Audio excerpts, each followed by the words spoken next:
Tomara que vocês gostem da apresentação que eu fiz com muito carinho aí. Tomara que vocês gostem do que eu vou apresentar. Essa foto aí eu tirei há pouco mais de um mês. No dia 21 de janeiro, eu estava lá no cume da Aconcagua, o ponto mais alto da América, das Américas, o ponto mais alto do hemisfério ocidental, o ponto mais alto do hemisfério sul. E de quebra, como o Himalaia estava fechado, ainda não era temporada de escalada, de subida nas montanhas da Ásia, e como a Aconcagua é o ponto mais alto fora da Ásia, por alguns minutos, eu estive ali no ponto mais alto onde o ser humano estava na superfície terrestre nesse dia. Depois que eu publiquei essa foto, obviamente, eu mandei para os amigos, para os familiares, mandei para muita gente, todo mundo, obviamente, me dando os parabéns pela conquista, e, claro, eu fiquei muito contente com isso. A palavra que mais me veio quando as pessoas davam parabéns era parabéns pela superação. E é algo muito tocante, né? Muito sensível, muito bacana de você receber isso. Mas, ao mesmo tempo, eu fiquei me perguntando o que aquela superação representava para mim. Obviamente que eu sei o que significado de superação, mas o que aquilo trazia para mim de significado verdadeiro? O que aquela palavra carregava com ela? O dia que eu bati essa foto é o final de um dia muito cansativo. É o dia mais desafiador da Aconcagua, sem dúvida nenhuma. Seja a expedição de 18 dias, 19, 20, 21 dias que você vai fazer nessa montanha. O último dia, sem dúvida nenhuma, é o dia mais desafiador, o dia mais complicado, o dia mais exaustivo. É um dia que começa muito cedo, começa às 3 horas da manhã, às 4 café da manhã, às 5 você começa a andar. E por que começa tão cedo? Por que acordar às 3 horas da manhã? Porque você tem muita coisa a fazer, muita preparação. Você tem que vestir as 3 camadas dos membros inferiores, das pernas, 3 camadas no mínimo. Aquela camada bem próxima à pele, uma intermediária, uma para barrar o vento. Se bobear, você leva ainda um Gore-Tex, se estiver nevando.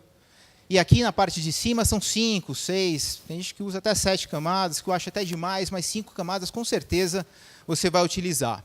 Além disso, você usa 2 meias de merino, que é uma lã especial, que retém menos umidade, que é muito importante na alta montanha.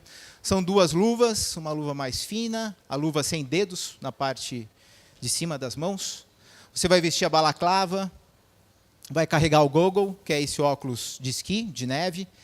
E, obviamente, você tem que preparar a sua mochila, que você vai carregar durante as 14, 15 horas dessa jornada, até chegar ao cume e retornar. Nessa mochila, você tem que levar a sua alimentação, que tem muita caloria, muito chocolate, frutas secas. Além disso, você tem que temperar a sua água. Na alta montanha, você não toma a água simplesmente derretida do gelo ou da neve, porque essa água não contém os minerais, não contém sais minerais que o seu corpo precisa. Aquilo é uma água destilada, não tem nada ali. Então, na verdade, ela vai te desidratar muito mais do que hidratar. Você vai eliminar as reservas que você tem de sais minerais. Então, a gente tempera essa água. Derrete-se a água e ali você coloca o chá, se a água for mais quente ou mais fria, você coloca tangue ou algum suquinho em pó que você queira utilizar. E isso é no mundo inteiro, não só na Aconcagua. Em todas as montanhas do mundo se usa isso para temperar a água, para você obter algum pouco de mineral, algum pouco de sais minerais. Então você prepara a sua mochila, ali dentro também você coloca os grampons, que são aquelas estacas de aço que você coloca nas botas para poder se locomover na neve. Coloca ali também um óculos, mais fácil para você retornar sem utilizar os goggles. Arruma a sua mochila e tudo isso com alguém do seu lado. Naquela barraca estreita, você vai fazendo exercício todo com as e alguém está ali do seu lado. Então, por isso mesmo, por essa acrobacia que você tem que fazer dentro da barraca, é que é muito difícil que você levanta mais cedo, obviamente, para se preparar. 4 horas toma um café muito rápido, mas reforçado. E às 5 horas, todo mundo tem que sair da barraca ao mesmo tempo. Não dá para ficar fora da barraca esperando o pessoal da outra barraca se preparar e sair. Porque do lado de fora está menos 25 graus. Um chilling com uma sensação térmica, com um vento de menos 30. Então não dá para você ficar parado. Saiu da barraca, tem que começar a se movimentar no mesmo instante. Então é por isso que tem que ser bem pontual. 5 horas, saiu todo mundo da barraca e começa a andar. Nesse primeiro momento, onde todo mundo começa a andar, 5 horas da manhã, ali a gente está no acampamento 3 Cólera, a saída é em aclive, é bem íngreme. A gente costuma fazer em zigue-zague, porque não dá para subir. Você usa as botas duras, botas duplas, ou até botas triplas, no meu caso as duplas, e aquilo não te possibilita todos os movimentos que você está acostumado a fazer com os pés. Tem uma técnica especial de andar com aquela bota. No aclive você vai de lado, ou você vai com o pé de pato. Na descida você vem sentado. Tem uma técnica especial com aquela bota. Por isso é mais vagaroso o caminhar com aquela bota. Quando você sai do acampamento 3 Cólera, nesse aclive você vai em zigue-zague e todo mundo vai no mesmo ritmo. Afinal, até chegar ali já foram 10, 11 dias de caminhada, então todo mundo já sabe o ritmo de todo mundo e cada um já sabe a sua posição numa fila de forma orgânica, de forma automática. Já sabe quem vai em primeiro, segundo, terceiro. Isso vai se organizando no decorrer dos dias de forma muito orgânica. Então você vai subindo com seus trekking poles nas mãos, aqueles bastões de caminhada. Você vai subindo de modo muito vagaroso, e ali ainda você vai se arrumando, você está terminando de se ajeitar, porque a calça ficou meio esquisita, a bota também não está totalmente apertada, o óculos está meio torto, mas você vai subindo de forma vagarosa, respirando, e você vai ouvindo a sua respiração de forma profunda. Ali já é uma altitude bastante elevada, do acampamento 3 para o cume, são 1.000 metros, 1 quilômetro, de subida. Então você está a 5.000 metros. Então a sua respiração ela é bastante ofegante.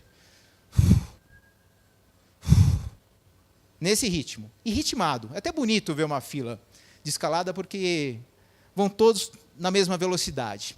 E você vai enxergando apenas o que a sua headlamp, a sua lâmpada de cabeça vai te mostrando, o foco que ela vai direcionando. Então ela está aqui na sua cabeça, a sua subida está aqui, tem um círculo claro aqui na sua frente, o resto tudo preto, você vai subindo, olhando para aquele círculo e sabe que você tem que atingir ele, e vai indo, subindo em aclive, naquele ritmo, escutando a sua respiração, e o vento soprando forte, aquele frio intenso, e por vezes o vento vem mais forte ainda.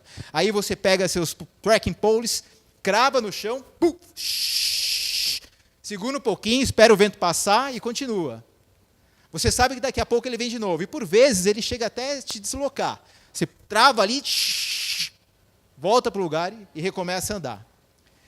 É um ponto que você fica se perguntando o que eu estou fazendo aqui. A cada passo, tem alguma coisa na sua cabeça falando volta. Continuo ou volto? Continuo ou volto? E você subindo. Você olha ao seu redor, além da escuridão, do barulho do vento, do barulho da bota batendo ali nas pedras soltas, na neve.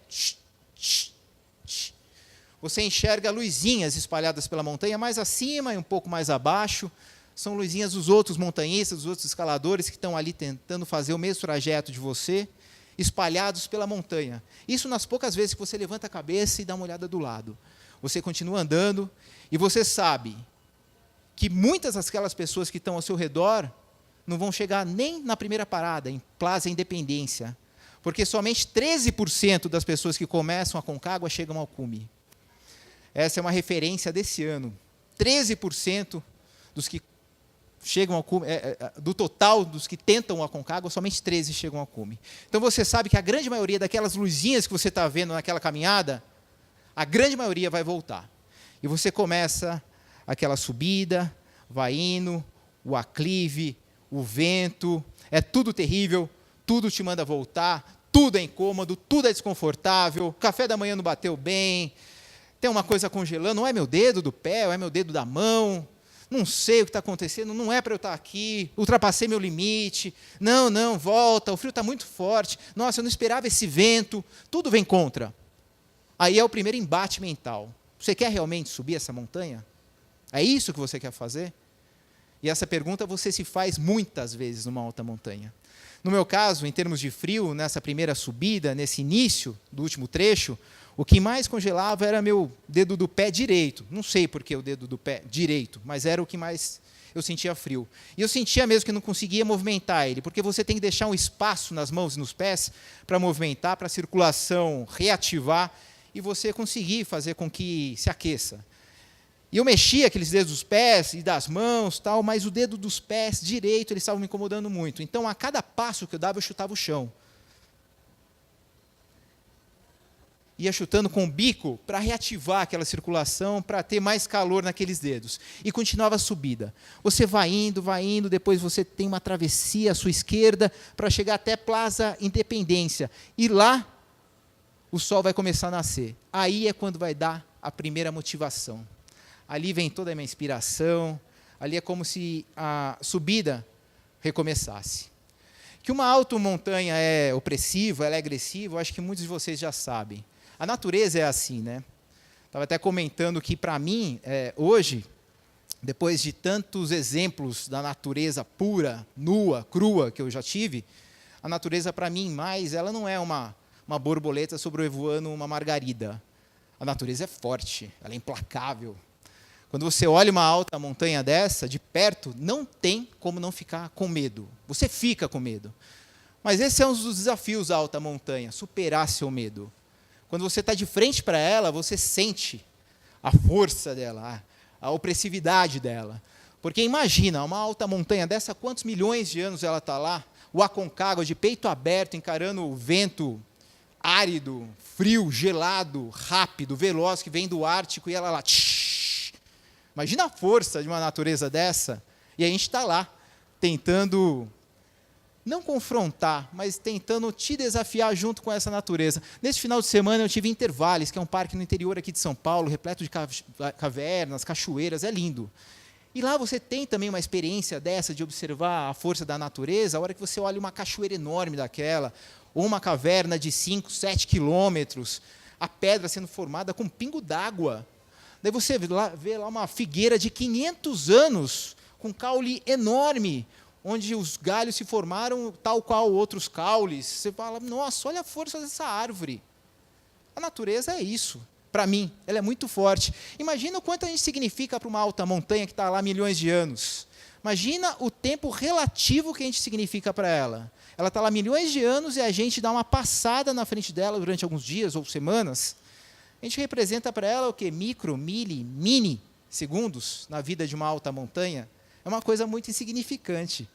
A força de uma alta montanha, de uma natureza, e você experimentar isso muito de perto, assusta. Na primeira tentativa no ano passado, que eu tentei chegar ao cume da Aconcagua e não consegui, no acampamento 3, em Cólera, última noite, a gente ia acordar às 5 horas da manhã para tentar o cume. Naquela madrugada, ventou de uma forma que eu nunca tinha visto na minha vida. 80, 85 km por hora, uma velocidade assim extrema, você totalmente aberto, exposto. Só tínhamos 2 barracas naquele acampamento, a minha e mais outra. A gente esperava uma janela de tentativa para o cume na madrugada, mas isso não aconteceu, o tempo realmente virou. E você está dentro de uma barraca, num momento desse, é assustador. Você tem que ter muito preparo mental e muita força de querer estar lá mesmo para não sair gritando. Os guias falam que isso acontece muito na alta montanha, no Aconcagua, segundo eles, as pessoas saírem da barraca desesperadas, querem ir embora. Não, querem ir embora, não aguento mais ficar aqui, vou morrer.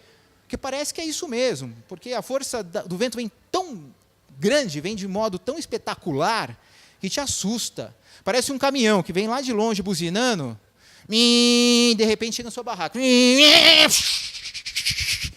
E a barraca começa a bater na sua cabeça, daí passa, daí o caminhão dá a volta, daí vem de novo, e batendo. E aquele frio insuportável dentro da barraca. Insuportável a ponto de você observar nas costuras da barraca gelo, pedrinhas de gelo. E condensar dentro da barraca, porque você respira, a sua respiração sai quente, bate no teto gelado, do lado de fora está muito frio, e começa a cair gotinhas dentro da sua barraca. Isso te prejudica muito, né? Porque seu saco de dormir não pode molhar, para não perder a eficiência dele. Então, isso assusta muito. Fora que você olha ao seu redor, está tudo congelado. Camelback, esquece. Camelback, ele congela o camelback e a mangueirinha do camelback. Congelado. Xixi congela, porque na alta montanha de madrugada a gente não sai da montanha, não é isso, Raimundo? Para fazer xixi, a gente leva lá a garrafinha ou algum outro vasilhame e você faz o tempo todo dentro da barraca ali e vai guardando, vai estocando o xixi. O xixi congela. Com esse frio, o xixi congela. Eu levei um descongestionante nasal que congelou. Você chacoalhava, assim, era uma pedrinha de gelo dentro dele. Tudo congela. Então, você tem que colocar tudo dentro do saco de dormir. Essa é outra dificuldade do último dia. Porque tudo está dentro do saco de dormir, você tem que tirar tudo de lá para se vestir, para se manter aquecido. Porque, senão, realmente, o frio é intenso. Mas esse último dia, da primeira tentativa, estar naquela barraca, realmente é uma coisa assustadora. É mais ou menos isso aí.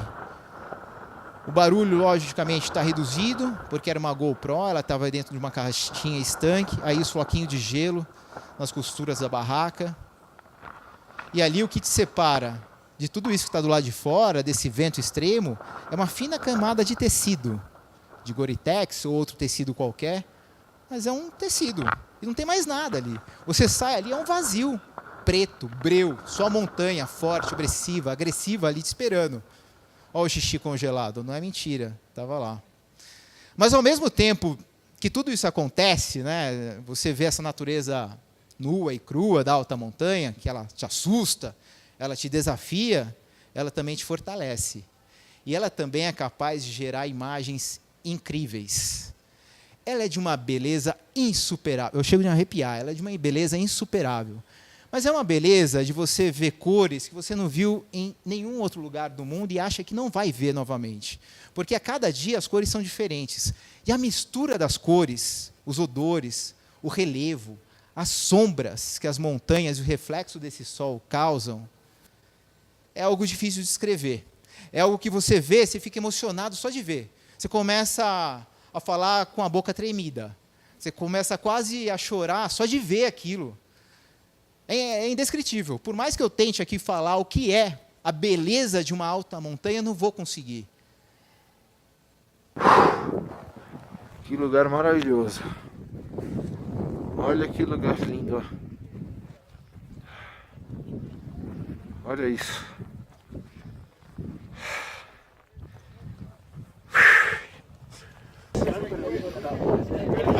Olha aqui.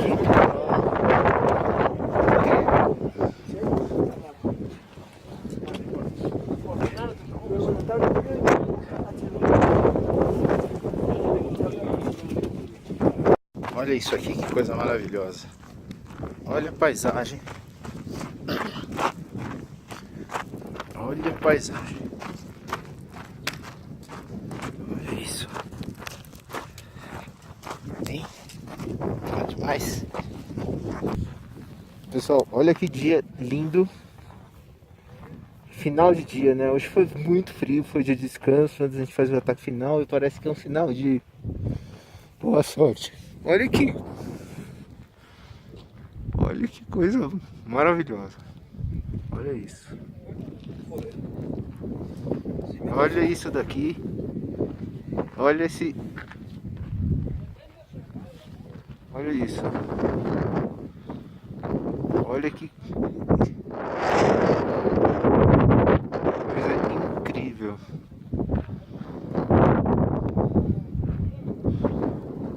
Olha isso, que coisa incrível. Vocês viram que eu sou repetitivo, é porque realmente faltava palavras. Então, olha que lindo, olha que lindo. Aqui é Plaza de Mulas. Plaza de Mulas, acampamento base do lado da rota normal. Mas faltam palavras, realmente. Mas eu acho que para enxergar essas belezas, esses lugares assim mais opressivos, você precisa ter um pouco de sentimento com aquele ambiente que você está. Você precisa estar mais ambientado. Você precisa estar conectado. Eu acho que a minha conexão com esse tipo de natureza, ela veio muito da minha infância, assim, quando eu tinha 8 anos, quando eu fui escoteiro. Eu fiquei no escotismo por mais 9 anos, a partir dos 8, então fui escoteiro por um bom tempo. E o escotismo, para mim, foi muito bom para revelar meus valores pessoais, algo que eu já tinha dentro de mim, mas que fui desenvolvendo no escotismo, o trabalho em equipe, o companheirismo, a proximidade com a natureza, o respeito pela natureza e a vontade de estar mais perto dela. Eu acho que tudo isso veio do escotismo e começou comigo com 8, 9 anos, quando entrei lá, e foi lá que eu aprendi a montar uma barraca, acender um fogareiro, acender um lampião, a utilizar uma lanterna, a andar no meio do mato, a fazer trilha, a gostar de uma montanha, nem que não fosse naquela época uma alta montanha, mas uma montanha. Enfim, eu acho que tudo isso veio de lá. Depois disso, obviamente, começa a vida profissional, a vida acadêmica. Eu fui trabalhar na Rádio Globo, na Rádio CBN, eu fiquei 12 anos na Rádio CBN, lá eu cobri Fórmula 1 durante muito tempo, por isso tive a oportunidade de viajar para 30, 40 países. Depois da Rádio CBN eu fui para a TV Globo, fiquei no programa Auto Esporte 10 anos, onde também cobri muitas competições automobilísticas. Nesse meio tempo escrevi Rally dos Sertões, que eu escrevi para deixar o Fernando Solano famoso, coloquei o nome dele lá, como um participante dessa competição. Ensinei o pessoal do Velozes e Furiosos a dirigir, ensinei o Valentino Rossi a pilotar moto. Fui para a Antártida também. Trabalhei no mundo corporativo, desenvolvi minha vida acadêmica, enfim. Aí a vida profissional vai sendo tocada. E foi também com a vida profissional que eu obtive o primeiro chamado de uma alta montanha. E ela veio numa entrevista que eu fiz com o Valdemar Niklevics. Eu me lembro que era entre 98 e 2000, 98 e 99, o Niklevics tentou chegar no K2, ele conseguiu em 2000. E numa dessas entrevistas, ele citou a palavra Aconcagua. Obviamente que eu já conhecia a Aconcagua geograficamente, topograficamente, mas eu não conseguia pensar no Aconcagua como um desafio, como algo que pudesse ser realizado, como um lugar que eu pudesse ir. E acho que nesse momento também eu não pensei nisso, mas eu me lembro muito fortemente nas minhas lembranças do Niklevics falando da palavra Aconcagua e ali alguma coisa sendo despertada, alguma coisa acendeu. Lá foi o primeiro, quem gosta de filme de terror vai saber, foi o primeiro chamado. Não que filme de terror tenha relação ao alpinismo, mas é que eu sou bobo mesmo, coloquei isso para fazer uma relação. Foi o primeiro chamado à Aconcagua, veio do Niklevics, quando eu fiz essa entrevista com ele lá nos anos 98, 99. Algum tempo se passou, na verdade, muito tempo se passou, até que eu lembrei de uma frase agora, de Cecília Meirelles: não faças de ti um sonho a realizar, vai. E como era um sonho ir para uma alta montanha, chegou um determinado momento que eu fui atrás do meu sonho. Daí eu decidi planejar, não era um ciclo PDCA, mas era o início D1. Eu montei lá uma ideia, um plano, e eu queria ir para uma alta montanha. Daí eu comecei a me exercitar. Obviamente, eu estava 15 quilos a mais do que eu estou hoje, inclusive. Então, comecei a voltar a praticar esportes, comecei a voltar a jogar tênis, a correr, a ter mais contato com a natureza, tudo que eu tinha deixado de lado esse período todo. Estou falando aí de cerca de 9 anos. Quando eu fui tentar essa primeira alta montanha, em 2009, a gente estava falando lá de quase 2000, então é um espaço aí de quase 9 anos. O que eu me lembro muito bem dessa época, desse treinamento, foi da dieta, foi a hora que eu incluí frango com salada no meu almoço e jantar e almoço, almoço e jantar e almoço, frango com salada. E comecei a fazer os exercícios físicos todos, e eu tinha um sério problema no joelho, que eu dava uma esticada daqui até aquela parede de vidro, e meu joelho começava a estalar, tal, eu tinha um problema muito sério. Não te conhecia naquela época ainda, Saulo. Comecei a ter aquele problema no joelho, eu fui para um ortopedista, me receitou fisioterapia, fiz 4 meses de fisioterapia, foram 8 meses de treinamento para alta montanha. Qual seria a primeira alta montanha? Fui pesquisar e queria uma montanha próxima, uma montanha que fosse acessível para quem nunca tinha ido para uma alta montanha, e cheguei no Huayna Potosí. O Huayna Potosí fica na Bolívia, por isso a facilidade também, pelo preço, porque a Bolívia é um país barato. O Huayna Potosí tinha umas facilidades também, porque tinha um refúgio logo abaixo. E porque eu não queria ir para uma alta montanha só fazer o cume e voltar. Eu queria ter mais experiência, ter mais vivência numa alta montanha. E o Huayna Potosí te oferece isso, porque tem um glaciar embaixo que te permite fazer um curso de escalada em gelo. E eu queria fazer esse curso. E por isso eu escolhi o Huayna Potosí, por isso foi a minha primeira opção. Reuni todo o equipamento que eu tinha, que naquela época não era nada. Fiz meu treinamento durante 8 meses e parti para o Huayna Potosí. Antes, propriamente, da gente ir para o glaciar, para fazer esses treinamentos, esse curso de escalada, a gente faz uns treinamentos ali em volta de La Paz mesmo. Tem uns picos menores ali, como Chacaltaya. Chacaltaya é muito fácil chegar, a acessibilidade é muito fácil, é uma trilha. Não é uma escalada propriamente dita, nem se exige técnicas de montanhismo. É isso daqui. É muito fácil chegar, mas tem 5.421 metros. É alto. Só para se ter uma referência, La Paz está a 3.600, aqui 5.421, e o ponto mais alto do Brasil é o Pico da Neblina, 2.993. O pico mais alto do Brasil, o ponto mais alto do Brasil tem em 2.993.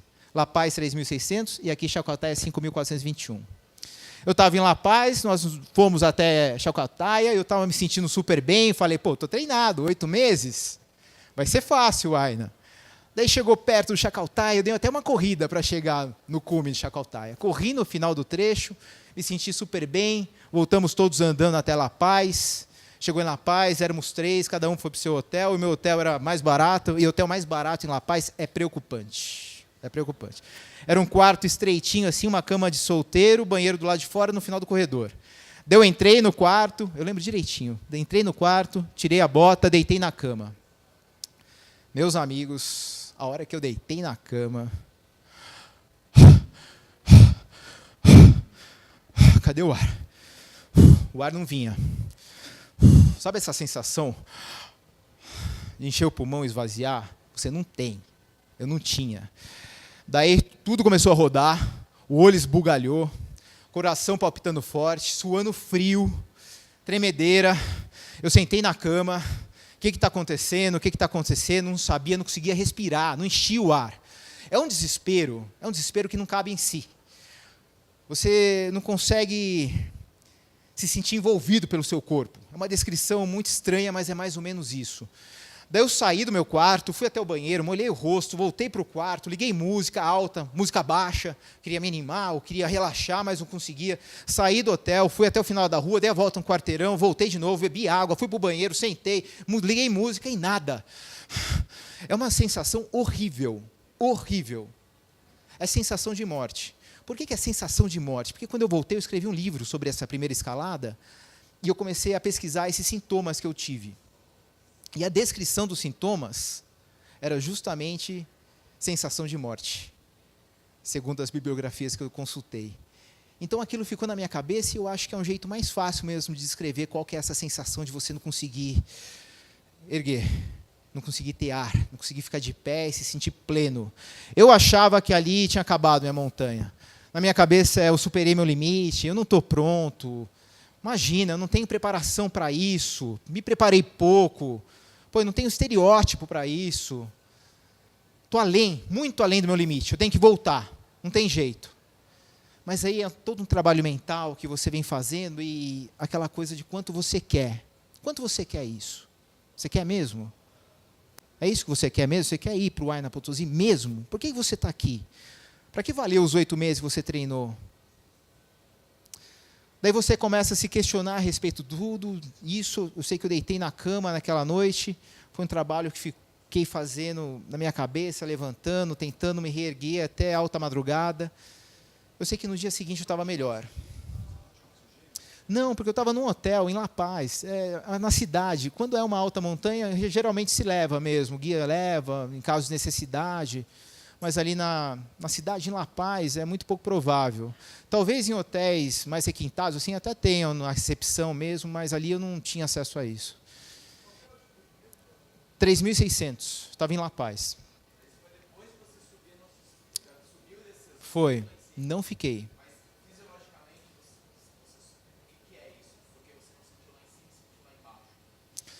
Não sei falar o que realmente aconteceu. Falam muito de apóxia, né? Quando você tenta respirar muito, e você... Daí que você não consegue mesmo ter ar no seu pulmão. E eu acho que foi muito disso, de eu tentar ficar respirando muito, e aquilo aumentar minha pressão, mexer na minha circulação e deixar tudo estranho. Porque eu tinha ido para lá sem fazer nenhum tipo de check-up. Isso foi um grande erro também. Porque meu pai tinha falecido do coração, eu sabia que tinha problema hereditário do coração, e isso acho que me deixou até mais preocupado pela falta de ar. Eu achei que tinha uma coisa do coração. Fiquei uns 3 dias em La Paz. Essa foi a última noite. Porque no dia seguinte a gente partiu para a montanha. No dia seguinte a gente partiu para a montanha propriamente dita, onde a gente ficava num refúgio bem baixo para a montanha. Era mais alto que La Paz. A gente fica naquele refúgio e todo dia a gente vai para o glaciar para fazer exercícios de escalada no gelo. E o que são esses exercícios? São bárbaros, são muito legais. A gente aprende a escalar escaladas verticais usando o piolet, né, que é esse machadinho, o Ice Axe. Você aprende a andar com o grampon no seu pé, que tem umas técnicas especiais para andar com ele, né? Tanto na subida quanto na descida, quanto em lugares planos também, para você não enroscar uma na outra, porque isso na montanha é de praxe, alguém vai enroscar. Porque você acaba enroscando na outra bota, isso pode ocasionar um acidente grave. E você aprende também a enxergar o gelo, porque parece que o gelo é todo igual, né? Mas não é. Porque é uma alta montanha, a distância ela parece regular, mas na verdade ela tem várias entradas, gretas, crevasses, grutas, fendas. E a montanha acaba fazendo uma superfície, um lençol em cima daquilo, e aquilo esconde essas gretas, esses buracos. Por isso que o Huayna Potosí, que é considerado uma alta montanha técnica, porque tem, para subir você usa rapel, e para se deslocar você anda encordado, você anda amarrado com mais alguém, e por essas gretas todas você tem que ter uma habilidade técnica. Por isso o curso é muito importante, porque você aprende a fazer resgate. Se alguém cai, você finca imediatamente com um certo ângulo, seu piolê na neve, ou alguém que está com você pode fazer a mesma coisa com você. Então, esse curso de escalada no gelo, para mim, foi importantíssimo. Foram 7 dias fazendo esse curso de escalada no gelo, para que no final nós fizéssemos a escalada. Já nesse dia aqui, não nesse dia, mas nesse período, né, de curso de escalada no gelo, 2 da nossa expedição voltaram, e curiosamente 2 que moravam em La Paz. Então você subentende que eles já tinham uma vivência com a alta montanha, com o baixo oxigênio, mas mesmo assim pegou o alto oxigênio para eles. Tudo bem que os 2 fumavam, né? Isso eu acho que também pesou bastante, mas acabaram voltando, não terminando esse curso. Depois disso, você vai, obviamente, para fazer a escalada e tentar chegar no cume do Huayna Potosí. A escalada é técnica, em alguns trechos, tem o rapel, você sobe o rapel, depois você tem o deslocamento pelo colo de outra montanha, até chegar ao início de uma outra montanha, onde você sobe, daí tem um filamento muito fino, um filo mesmo, para chegar ao cume, na crista da montanha, onde você tem vento dos 2 lados, e você tem que andar bem rente, bem naquele trilho mesmo, para não cair, para não escorregar para nenhum dos 2 lados. Ali é muito importante a corda estar bem fixa, assim, entre vocês 2, os escaladores montanhistas que estão juntos, para que se chegue com segurança nesse cume. Mas o que para mim ficou muito bem marcado dessa última etapa, principalmente quando você está atravessando o colo antes de chegar no cume, é que não é a perna, não é a panturrilha, não é a força das pernas, a sua força motora que te leva ao cume. O que me levou ao cume do Huayna Potosí, nessa última parte, foi a cabeça.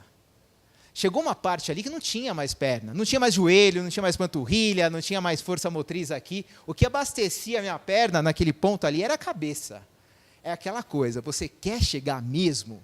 Parece que a montanha ela vai te perguntando, ela vai investigando nesse processo todo. Quanto você quer? Deixa eu colocar mais uma dificuldade aqui, ver se você quer mesmo. Então, experimenta isso aqui. E isso vai te desafiando, mas vai te fortalecendo também. E eu só cheguei lá porque eu queria muito. Se eu quisesse um pouquinho menos, eu não chegava. Um pouquinho menos eu não chegava. Porque não tinha mais força na perna. Estava muito desgastado mesmo para a subida. Estava acabado. Mas o que me ajudou a chegar, e tenho certeza, o que me levou ao cume, foi querer muito. Se eu não quisesse tanto assim, não teria chegado. Chegar lá, a sua adrenalina que está aqui no topo, ela despenca. Vai para o chão. E é por isso que 85% dos casos de acidente numa alta montanha acontece na descida. Porque você acha que você já cumpriu o que você tinha que fazer na alta montanha. Só que chegar no cume é metade do caminho. Tem a descida. E a descida é super perigosa, porque você está exausto, você está bem cansado, seu músculo já não responde como você quer, seus joelhos também não estão respondendo o que você espera, você está super cansado e você está desatento. E você acha que está tudo bem, agora é só descida e para descer todo santo ajuda. E não é bem assim, porque para descer é muito perigoso.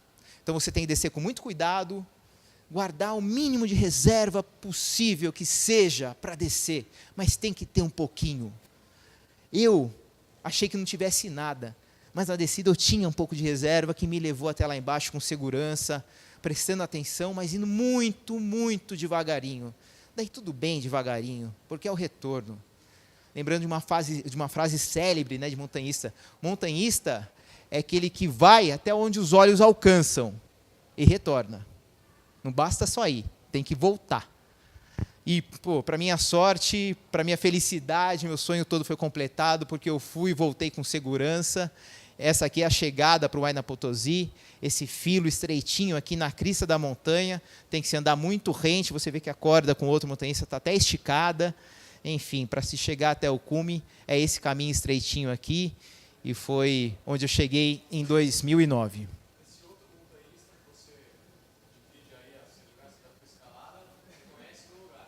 Normalmente é um guia. Normalmente vai um guia, mais 2 montanhistas, ou um guia e mais um montanhista. No meu caso, era um guia.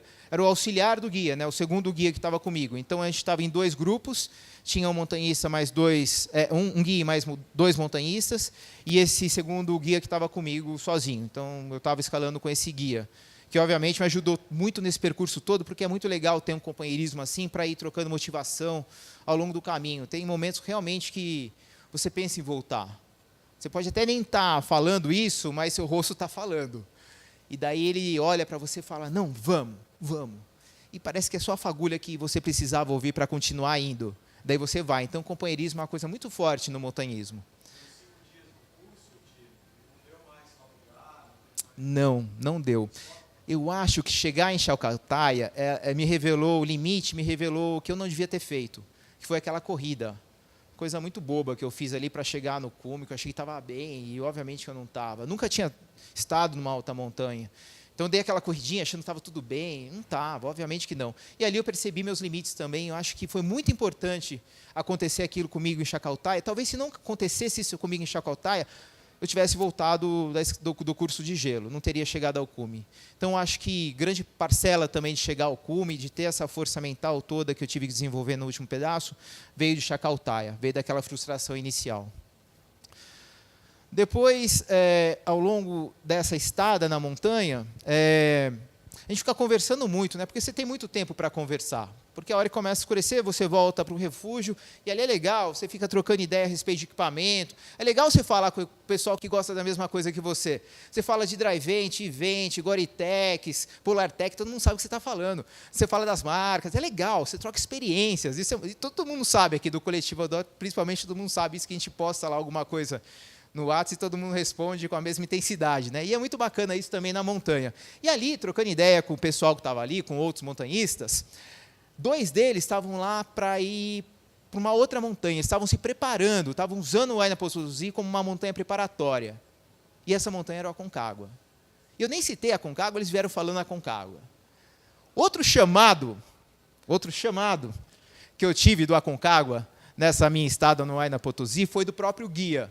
Ali, num dos dias, também a gente estava conversando, e ele falou, eu também guio em outras montanhas. Juan, um boliviano dessa altura, baixinho na estatura, mas que na montanha o cara é um gigante. Como todo boliviano baixinho, mas que na montanha os caras são gigantes. Porque o tronco deles é enorme, a caixa torácica dos caras é grande, a perna é curta, mas o pulmão dos caras é muito grande, eles têm muita força, estão acostumados, né? Povos andinos, vem uma herança andina toda aí, né? Então, boliviano baixinho, mas na montanha, você não alcança o cara. E ele falou para mim que também guiava em outra montanha, o Aconcagua. Eu recebi aquilo, daí sim, como uma chamada mais forte, falei, já é muita coisa envolvendo a Aconcagua. Daí foi ali que começou a nascer meu sonho de ir para o Aconcagua, segundo esses chamados. Eu voltei para o Brasil, demorou 2 anos, mas eu lancei um livro sobre essa primeira escalada. A escalada foi em 2009. Em 2010, minha mãe faleceu, também problemas do coração, foi aí que eu tive uma segunda visão a respeito do problema do coração. Realmente, eu tinha que fazer um check-up antes de ir para a montanha, que eu não tinha feito na montanha, mas aí era para o meu livro de anotações, tinha realmente que fazer. Voltei para o Brasil, lancei o livro, e no lançamento do livro eu recebi outras chamadas. Eu troquei a imagem para ninguém sair daqui assustado e ter pesadelos a respeito daquela imagem do chamado, coloquei o telefone mais moderno que eu encontrei. E daí eu escrevi esse livro, Manual do Alpinista de Primeira Montanha, chamei um amigo meu, que é de uma revista automotiva aqui de São Paulo, do Brasil, enfim, para ir para lá, e ele começou a falar que talvez o Huayna Potosí fosse a próxima montanha dele. E eu perguntei, mas então, qual foi a outra? Né? Ele falou, eu fiz 3 tentativas para a Aconcagua, cheguei na 3ª no cume. Falei, puxa, que bacana. No dia do lançamento do livro, veio alguém que eu não conhecia, foi lá pelo lançamento para comprar o livro, e a gente conversando também, trocando ideia, ele falou, o Huayna Potosí vai ser a minha próxima montanha. Qual foi a sua anterior? O Aconcagua. Eu mandei os meus originais para o Valdemar Niklevix. Eu queria que ele escrevesse o prefácio para mim, coisa que ele fez muito gentilmente. Eu sou fã do Valdemar Niklevix, primeiro brasileiro no Everest, primeiro brasileiro no K2, primeiro Everest a alcançar os 7 cumes. Mandei para ele os originais, ele leu os originais, e nos originais eu não cito a Aconcagua, eu não me lembro de citar a Aconcagua no livro. Ele leu o livro, escreveu o prefácio, mandou para mim, publiquei o livro, e na primeira frase do livro, na primeira frase do prefácio está assim: muitos brasileiros me perguntam como chegar ao Aconcagua. O Aconcagua, meus amigos, está na primeira linha do meu livro. Está na primeira linha do livro. Eu não tinha nem conversado com ele sobre a Aconcagua. É muito chamado. Não dá para abrir mão de tantos chamados dessa forma. Foi aí que a Aconcagua realmente entrou na minha vida, se tornou um sonho a ser conquistado, e algo que eu iria somente pensar mais seriamente mesmo, aqui a gente está falando em 2011, coisa que eu só iria pensar mais seriamente em 2017, que foi quando eu decidi que eu iria para o Aconcagua.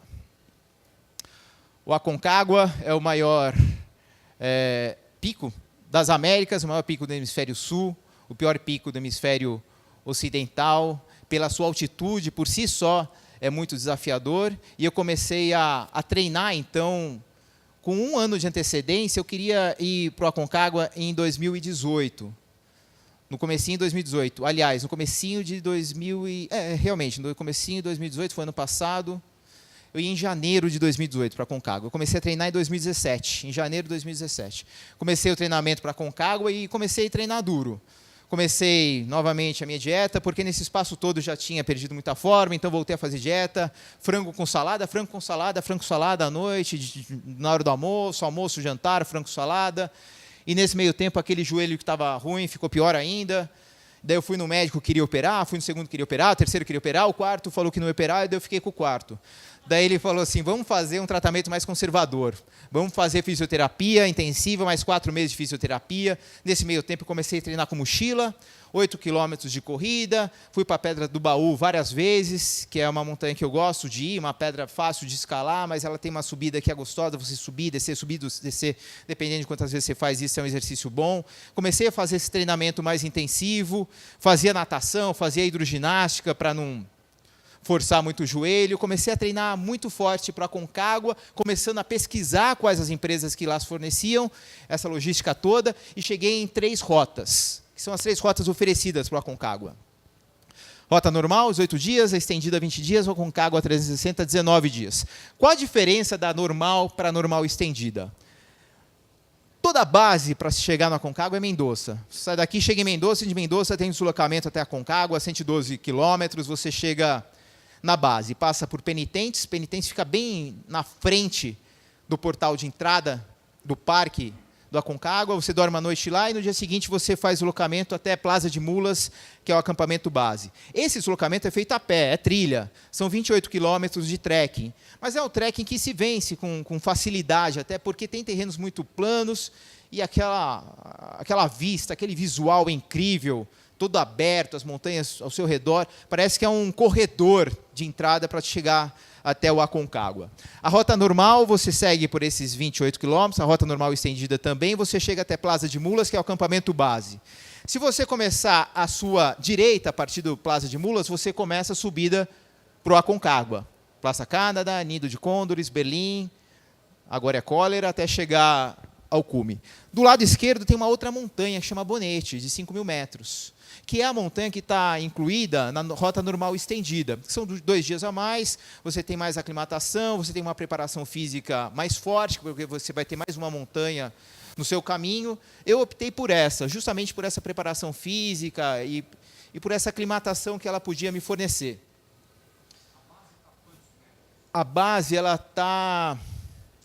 Aqui tem a metragem dela, 4.300 metros.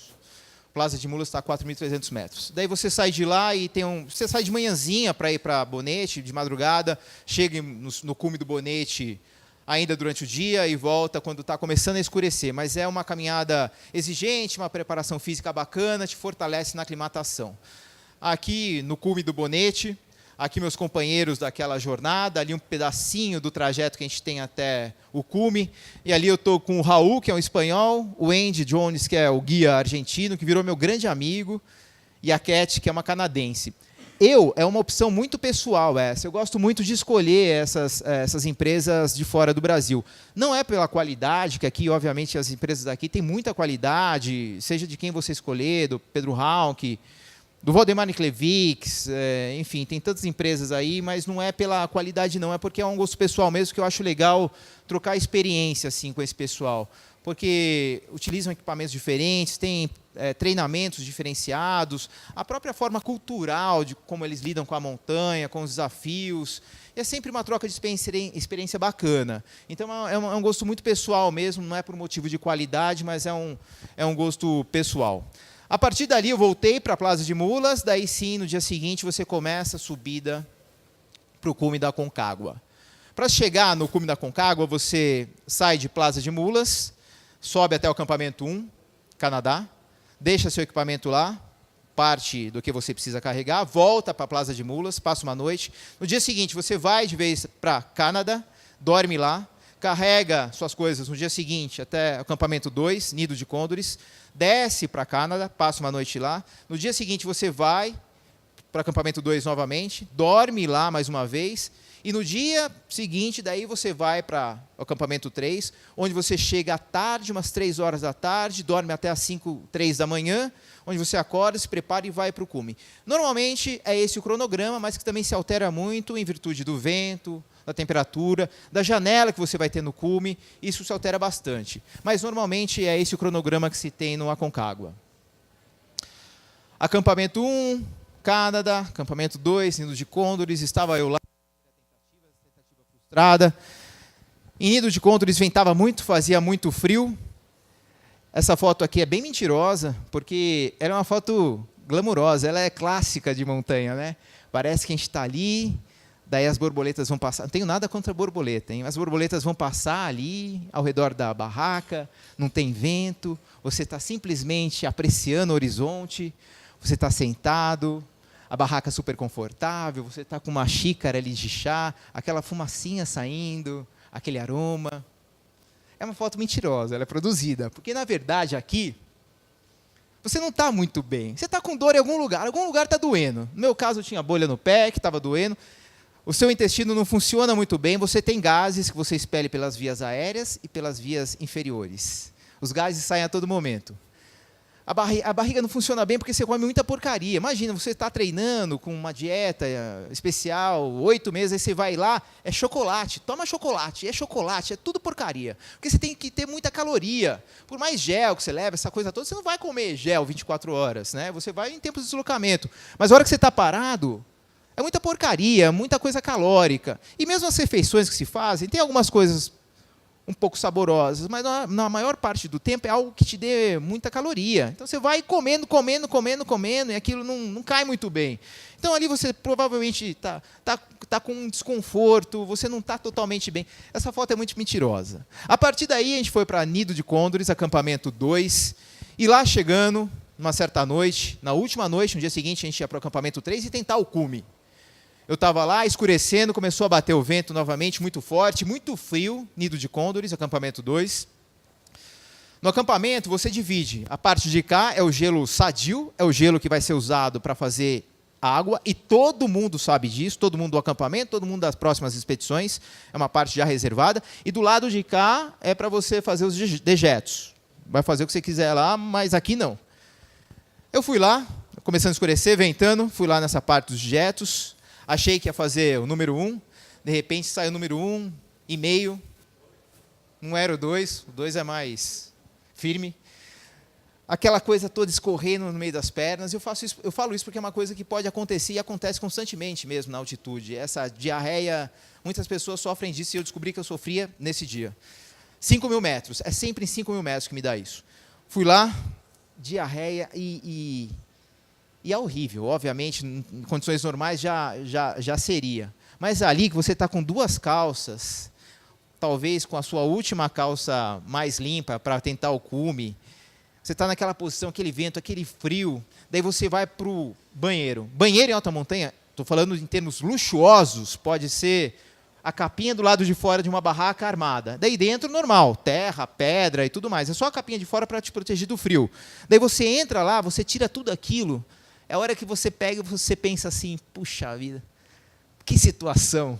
O que eu faço agora? E por onde eu começo? Porque você leva um saco preto, que é para colocar toda a sujeira ali dentro, porque nada fica na montanha, né? Tudo você leva para baixo. Você não deixa sujeira nenhuma na montanha. Você coloca dentro de um cano, muito bem compactado, e desce a montanha, levando tudo que você fabricou ao longo dessa sua jornada na montanha. Mas para mim ali foi revelador, porque eu não sabia que tinha isso em 5.000 metros. Eu não tinha tido isso em Huayna Potosí. Alguma coisa mudou no meu metabolismo.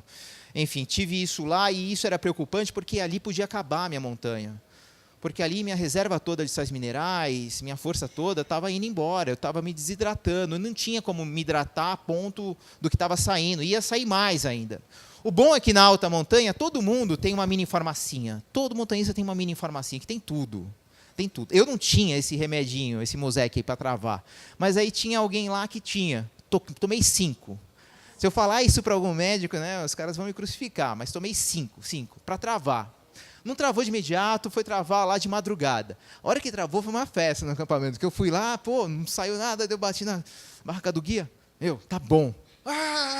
Festejamos, porque daí eu podia tentar o cume, eu podia continuar tentando nessa jornada que eu estava indo, senão eu ia ter que descer.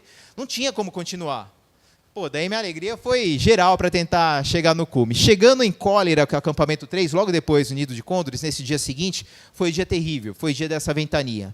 A gente chegou à tarde, já estava ventando bastante, já tinha previsão de uma janela de se abrir, essa janela não se concretizou, veio à noite, esse vento terrível, e lá em cima a gente amarra as barracas com pedra, né? Não é com spec, não é com estaca, a gente coloca pedras amarradas nos cordames para deixar bem esticada, e a noite inteira a gente saía da barraca para empurrar novamente a pedra, para deixar a barraca esticada, porque senão ela não ficava. E o vento vinha, empurrava as pedras de novo. A gente saía à noite, naquele frio, e sair da barraca é um problema, porque você tem que colocar tudo de novo, a roupa tudo de novo, e dá um puta trabalho colocar essa roupa de novo.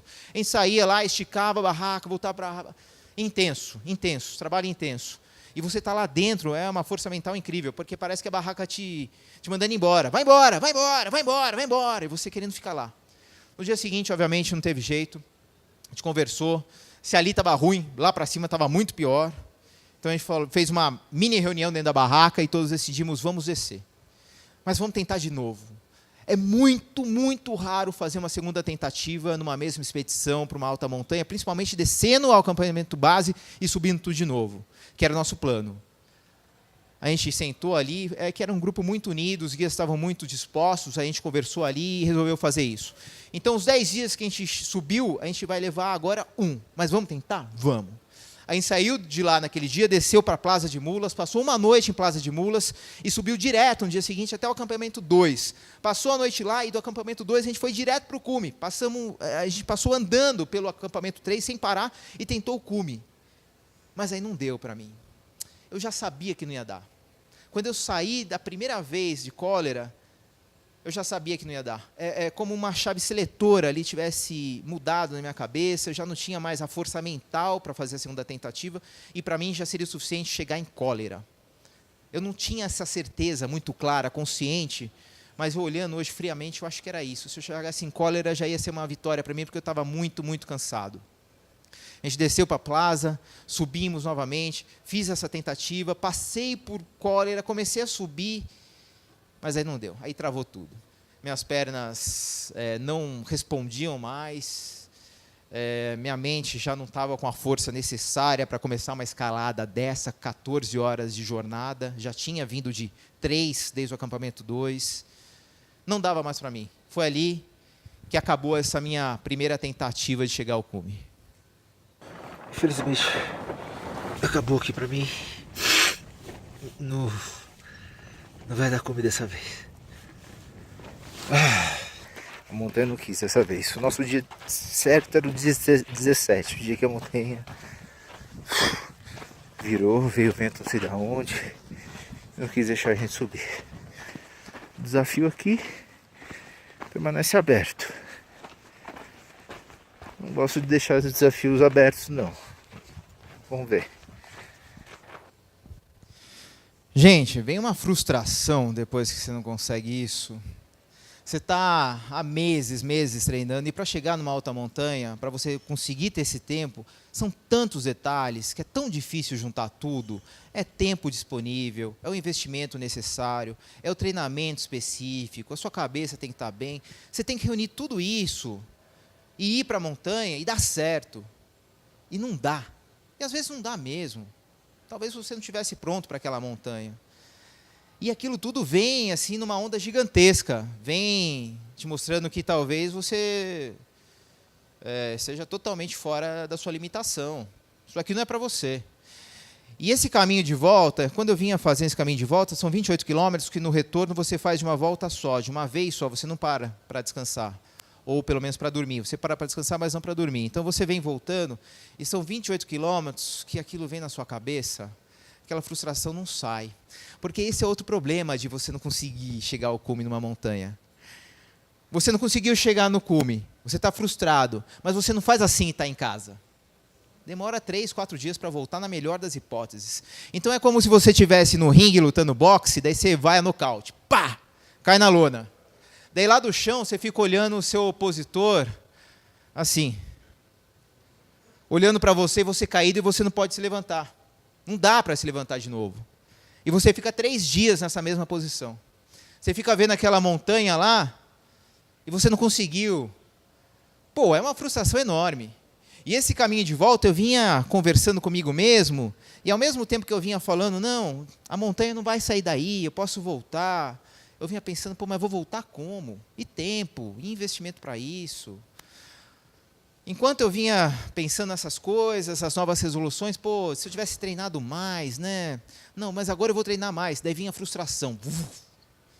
Daí você tenta de novo com uma resolução. Daí vem a frustração de novo. É um embate que cansa.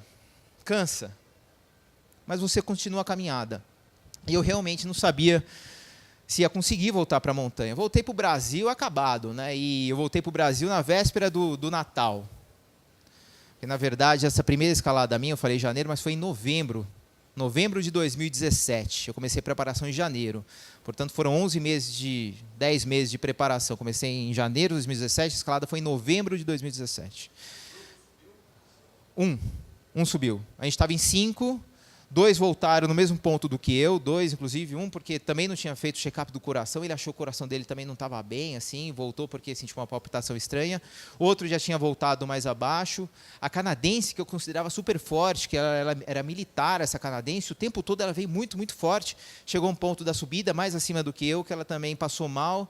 Dela teve que ser escoltada até por guia, porque do nada, assim, perdeu a referência total, começou a falar até sem unir as palavras, assim, você perde mesmo a referência. Então, mais um conseguiu, um espanhol. Não, com guia. Você pode subir sozinho. O guia estava. Não, a gente estava com 2 guias, tem sempre um guia e um segundo guia, né, o assistente do guia. Justamente porque alguém vai voltar. Daí esse assistente ele volta com quem vai voltar.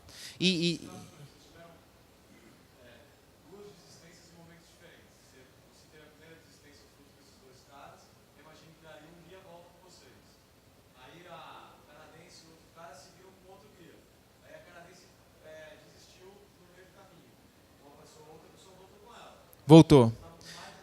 Não precisa ser o guia da mesma expedição. Pode ser guia de outras expedições, talvez até da mesma empresa, mesma companhia. Ali vai juntando. Porque tem pontos que se sabe que o pessoal vai voltar.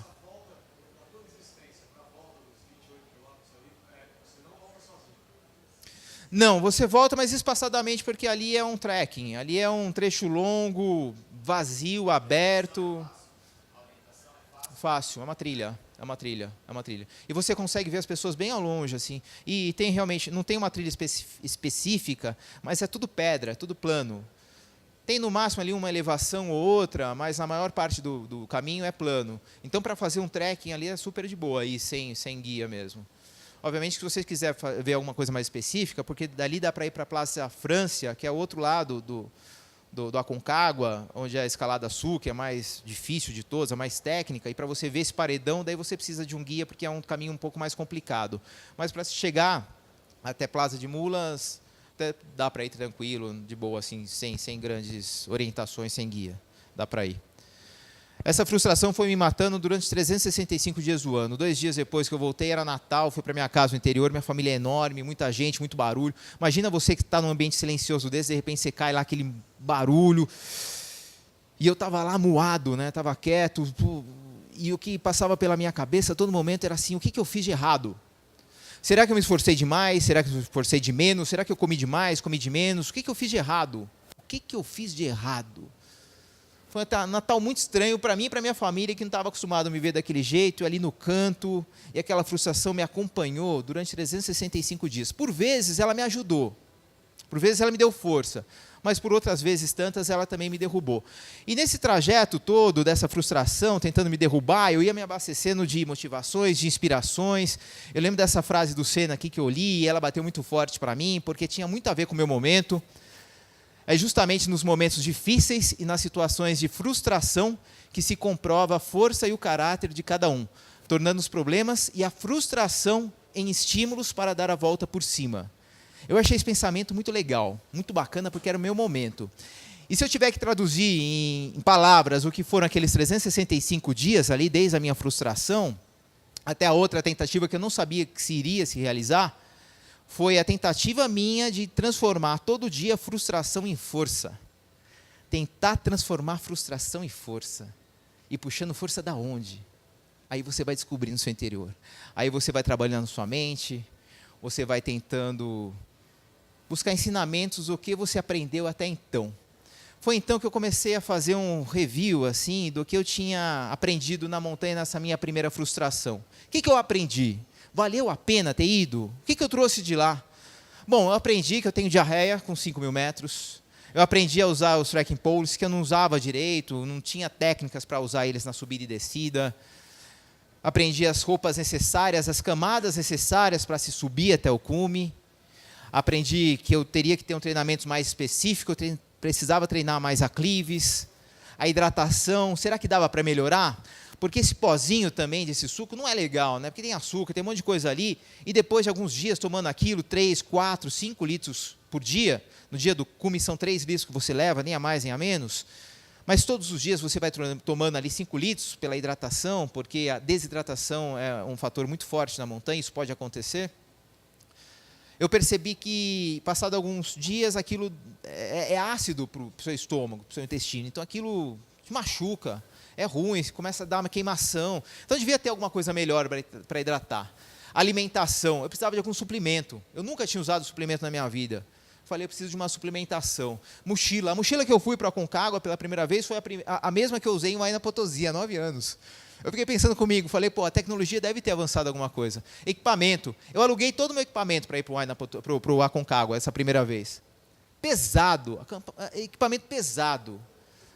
A blusa de pluma, a jaqueta era pesada, a bota era dura, era um número estranho, que não estava legal no meu pé, o saco de dormir. Imagina saco de dormir, você aluga saco de dormir. Daí um dia eu acordei lá babando no saco de dormir e lembrei que outros tantos tinham babado naquele mesmo saco de dormir que provavelmente, muito provavelmente, nunca tinha sido lavado na vida. E não foi mesmo, com certeza não foi. Então eu falei, pô, é um conforto a mais, mas eu acho que é necessário, além de ser mais leve, é necessário. E equipamento, eu aprendi, não dá para economizar em equipamento. Não dá para economizar em equipamento. Depois de você ir com equipamento legal para uma montanha, para um desafio, você aprende isso. A diferença do equipamento ruim para um equipamento bom é enorme e faz toda a diferença nos grandes desafios. E as novas amizades, obviamente, que eu fiz. Então, eu elenquei tudo isso, falei, pô, quanta coisa bacana que eu trouxe dessa frustração, né? Será que foi uma frustração tão grande assim? Será que não me somou em nada? Eu peguei tudo isso, coloquei no papel e transformei tudo isso em resoluções. Falei, o que eu preciso fazer para voltar para aquela montanha que me conquistou, porque não sou eu que conquisto ela, não sou eu que conquisto uma montanha, é ela que me conquista, e o Aconcagua tinha me conquistado. Eu vou voltar para ela, mas eu tenho que estar melhor preparado. Daí eu fiz uma resolução, falei, preciso de mais treino. Preciso fazer trail running, preciso fazer corridas de montanha, preciso estar em montanhas mais vezes, mais conexão com a natureza, preciso subir mais em montanha, estar mais próximo do verde, das pedras, andar mais em terra, preciso disso. Treinamento aeróbico e cardio intensivo, treinamento de elasticidade técnica de alpinismo, precisava para me alongar, alimentação funcional, fortalecimento mental, um upgrade de equipamento, treino em alta montanha. antes de ir para o Aconcagua, eu coloquei na minha cabeça que eu ia para uma outra alta montanha para me preparar melhor. Colocado tudo isso no papel, essas resoluções todas, comecei a colocar em prática. Foi aí, então, que eu fui para a corrida de montanha, comecei a disputar os percursos médios, a dieta com força total, né? Frango com salada lá, almoço e janta, janta e almoço, frango com salada. O treinamento que eu fazia de subida era esse daqui, ó. Pegava a esteira, colocava umas anilhas embaixo, 4 a 5 anilhas, deixava ela em aclive, colocava 20 quilos na mochila e de bota, de trek, e ia lá, caminhava 12 quilômetros, dava quase 2 horas caminhando. Todo mundo na academia me achava muito estranho, mas eu continuava essa toada. E fazendo os exercícios musculares e tudo mais. Além disso, eu fui para fora, fui para a natureza e tudo quanto é jeito, qualquer pedacinho que houvesse de tempo, eu encaixava alguma atividade. Então, vamos lá para Monte Verde? Vamos? Pô, mas fica perto da Pedra do Baú, né? Então, acho que eu vou lá, eu dou umas 2 subidinhas, 3 e já volto. E a família junto, né? Ia, ficava me esperando lá embaixo, às vezes me acompanhava. A Gabi ia comigo saltar, né, Gabi? Foi a primeira vez que ela saltou, no aniversário dela. Ia para as cachoeiras, era mais um motivo para me exercitar, para correr, eu fazia as trilhas. Vamos para a Serra da Canastra? Vamos, mas vou levar a bike, beleza? Beleza, então vamos lá, minha família sempre aceitando. Sempre que tinha um pedacinho de tempo, eu ia me preparando, não dava tempo de ficar sem atividade física e achava que aquilo estava sendo muito funcional para mim. Isso foi em janeiro, eu comecei o treinamento em 2 de janeiro. Passou o Réveillon, eu comecei. Até que chegou em junho. Em junho, eu tive o enorme desprazer de conhecer essa senhora que se chama hérnia de disco cervical. Hérnia de disco, acho que todo mundo sabe o que é, mas disco é essa pastilha que fica entre as 2 vértebras e que ela se desloca, ou ela se expande, sei lá o que acontece, mas que ela pega esse nervo, essa medula espinhal e dá uma dor. Mas é uma dor de respiração. Cada vez que você respira, dói. E eu tive ela na academia, estava fazendo a barra, a hora que eu puxei, uma dor assim que eu não conseguia respirar. Deitei no chão, não conseguia levantar, daí me ajudaram. Fui até em casa assim, porque o peso do braço dói. Esse peso aqui dói. Então você tem que ficar meio segurando aqui. E andar é difícil, porque só esse chacoalhar aqui, esse movimento dói. Porque é aquilo pensando no seu nervo o tempo todo. Então qualquer movimento aqui, aquilo pinça. E dói tudo aqui, dói tudo. Eu fiquei 3 noites dormindo sentado. A respiração doía. Daí eu ia nos médicos, os médicos queriam operar. Mais uma vez, ia num médico, vai operar. Não, vamos operar. E a operação é dramática, porque ela não é por trás como a hérnia lombar, ela é pela frente. Então você abre aqui, desloca as cordas vocais e vai tentando lá, faz uma solda entre 2 vértebras, retira esse disco.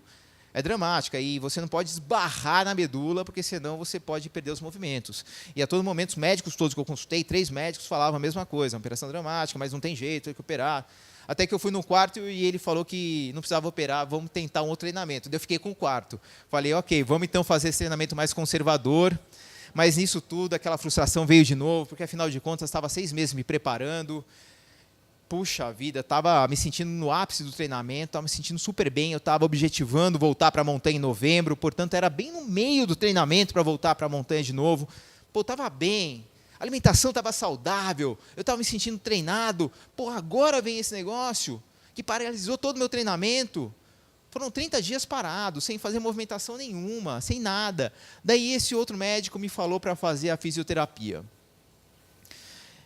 Eu pensei em fazer fisioterapia várias vezes, mas aquilo ficava mexendo na minha cabeça e eu achava que aquilo não ia ser o bastante. Eu até pensei várias vezes em fazer a operação, porque eu falei, já opera, daí eu já volto novo, daí eu vou conseguir fazer meu esporte. Porque mesmo o médico que falou da fisioterapia, ele falou que ia ser difícil eu voltar a exercer a atividade que eu gostava. Falou, carregar a mochila de 20 quilos, montanha, pois aí realmente sem operar é muito difícil que você consiga se recuperar plenamente para fazer essas atividades.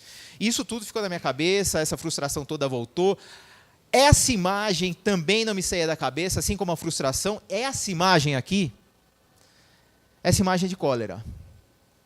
É a imagem que eu tinha da portinha da minha barraca quando eu não consegui chegar ao cume. Voltei do ponto até onde eu tinha chegado, cheguei na barraca, a gente dormiu lá uma noite, no dia seguinte eu abria, e a todo momento eu via essa imagem aqui, que era do lutador, que estava de pé, falando que você não conseguiu. Essa imagem não saiu da minha cabeça pelos 365 dias também, assim como a frustração, e que por horas me dava força e por horas me tirava.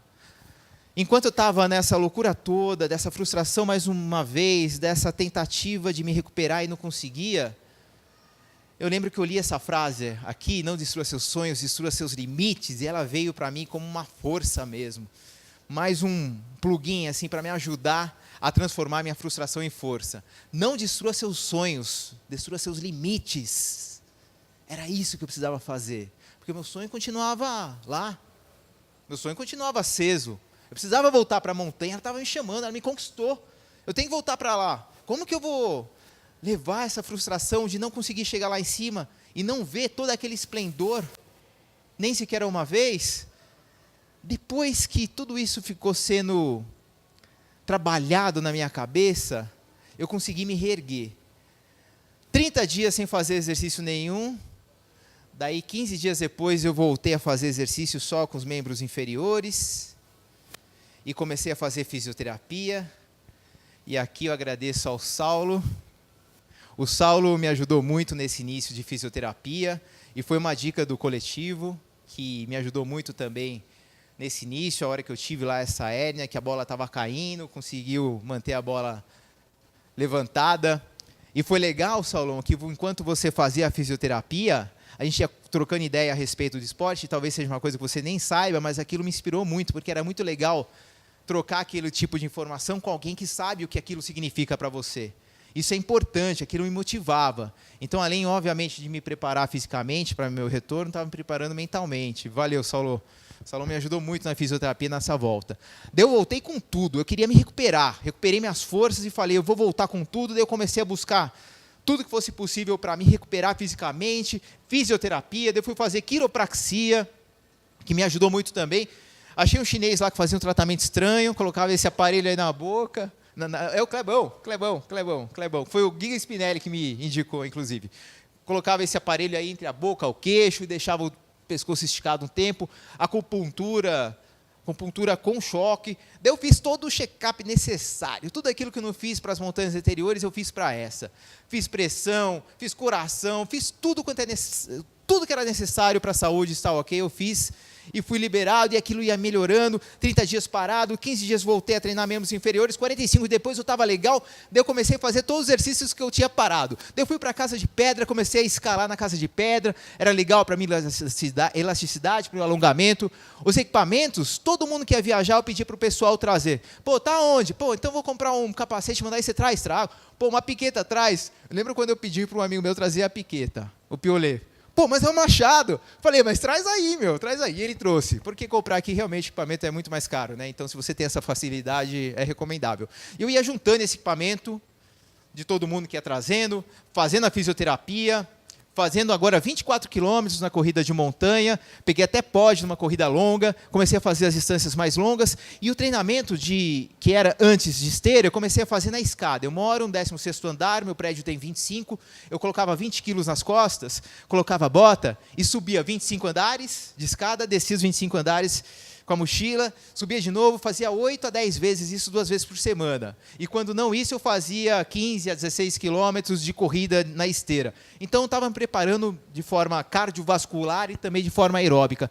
Pô, e estava me sentindo super bem, estava checklist ali nas resoluções, trail running checking, treino aeróbico cardio checking, treinamento de elasticidade checking, alimentação funcional checking, que eu fui numa nutricionista, ela me deu a suplementação que eu nunca tinha utilizado e para mim realmente funcionou muito bem. Estava mentalmente muito forte, tinha tido já um upgrade de equipamento, faltava o treino em alta montanha. Aí eu liguei para o meu guia, o Andy Jones, esse meu amigo argentino que mora lá, grande guia de montanha, recomendo a todos. Falei, pô, Andy, lembra que na volta a gente estava falando de uma outra montanha, que era legal para treino, tal, que era o Cerro Plata? Você acha que dá para voltar para lá? Isso era outubro, mais ou menos. Ele falou, dá daqui umas 2 semanas, novembro ainda dá, vamos lá? Vamos. Foi aí que o Cerro Plata entrou na minha vida. Cerro Plata, 6.000 metros. Olha a visão que a gente tem. De Mendoza você enxerga essa cordilheira. Essa cordilheira chama El Plata. É linda, porque ela tem diversos picos, de 4, 5, O mais alto é o Cerro Plata com 6.000, mas tem uma série de picos menores que você faz em um dia, trekkings curtos. É um santuário argentino. Muita gente que gosta de montanha vai para lá para fazer esses trekkings mais curtos ou mesmo os mais longos. Tem refúgio no pé da montanha. Pô, e tem verde. Você consegue ver guanacos lá, que são aqueles mini viadinhos andinos, né, pela mata. Tem relevos diferentes, é muito bacana. Esse Plata é muito legal. E o Cerro Plata é o ponto mais alto dessa cordilheira, que você consegue enxergar de Mendoza, é muito próximo, até pela logística fica muito mais fácil de você ir. Fui para lá, para treinar, lá seria meu checklist final. Lá eu ia testar meu equipamento, minha preparação física, se minhas costas iam aguentar, se a minha força mental estava legal. Uma semana antes de eu chegar em Cerro Plata, um alpinista, um guia, morreu no Cerro Plata. Ele estava com mais 2 guias encordados, estavam fazendo uma escalada, e o tempo mudou drasticamente, e um deles acabou morrendo, os outros 2 foram levados para o hospital grave, e eu não tenho essa informação se eles morreram ou não, mas eu sei que eles foram levados bem grave para esse hospital em Mendoza. E ali, para mim, ia servir muito como essa preparação física forte. Eu sabia dessa mudança brusca de temperatura e, por isso mesmo, de clima, a montanha estava muito nervosa.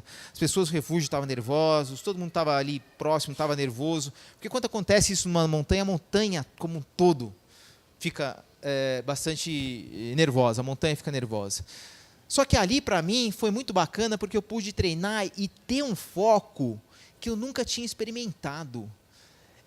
É um deep focus, assim, um mindfulness tão completo que eu estava caminhando e a todo tempo isso acontecia na montanha, no Cerro Plata. Eu ia andando e eu pensava no último dia.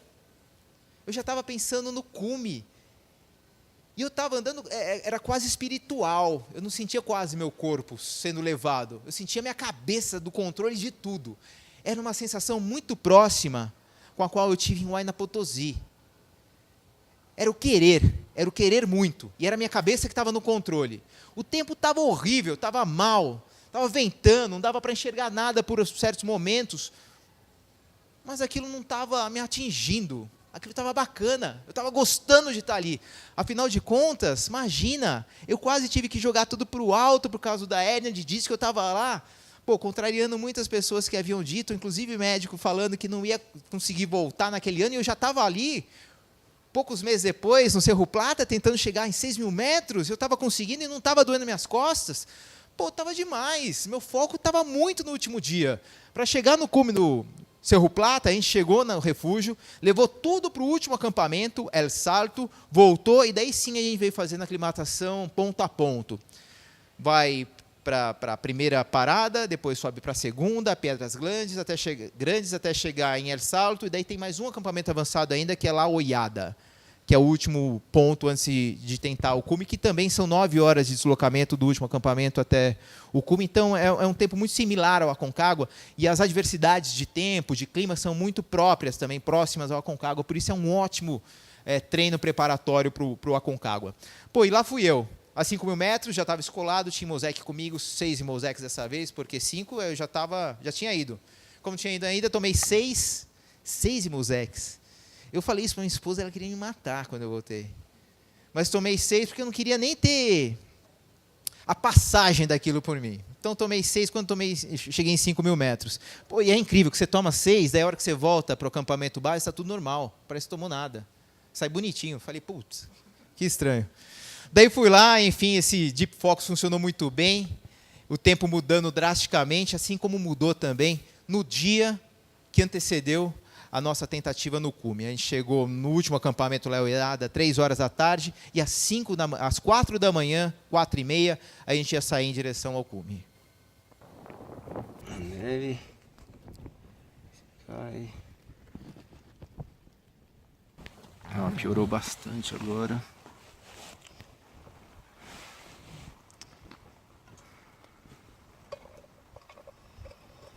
Muito frio. As rajadas bem fortes.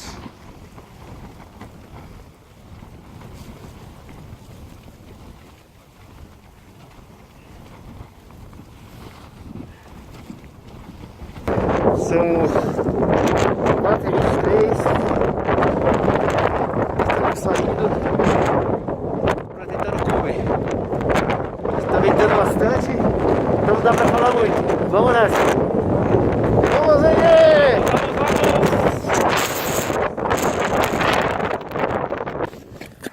Vamos. Sí. Bien, bien, bien, bien. Vamos. Vamos, hermano, quitaciones. Temos que sair porque tem uma tormenta chegando aqui. Vamos. Temos que baixar correndo, sim?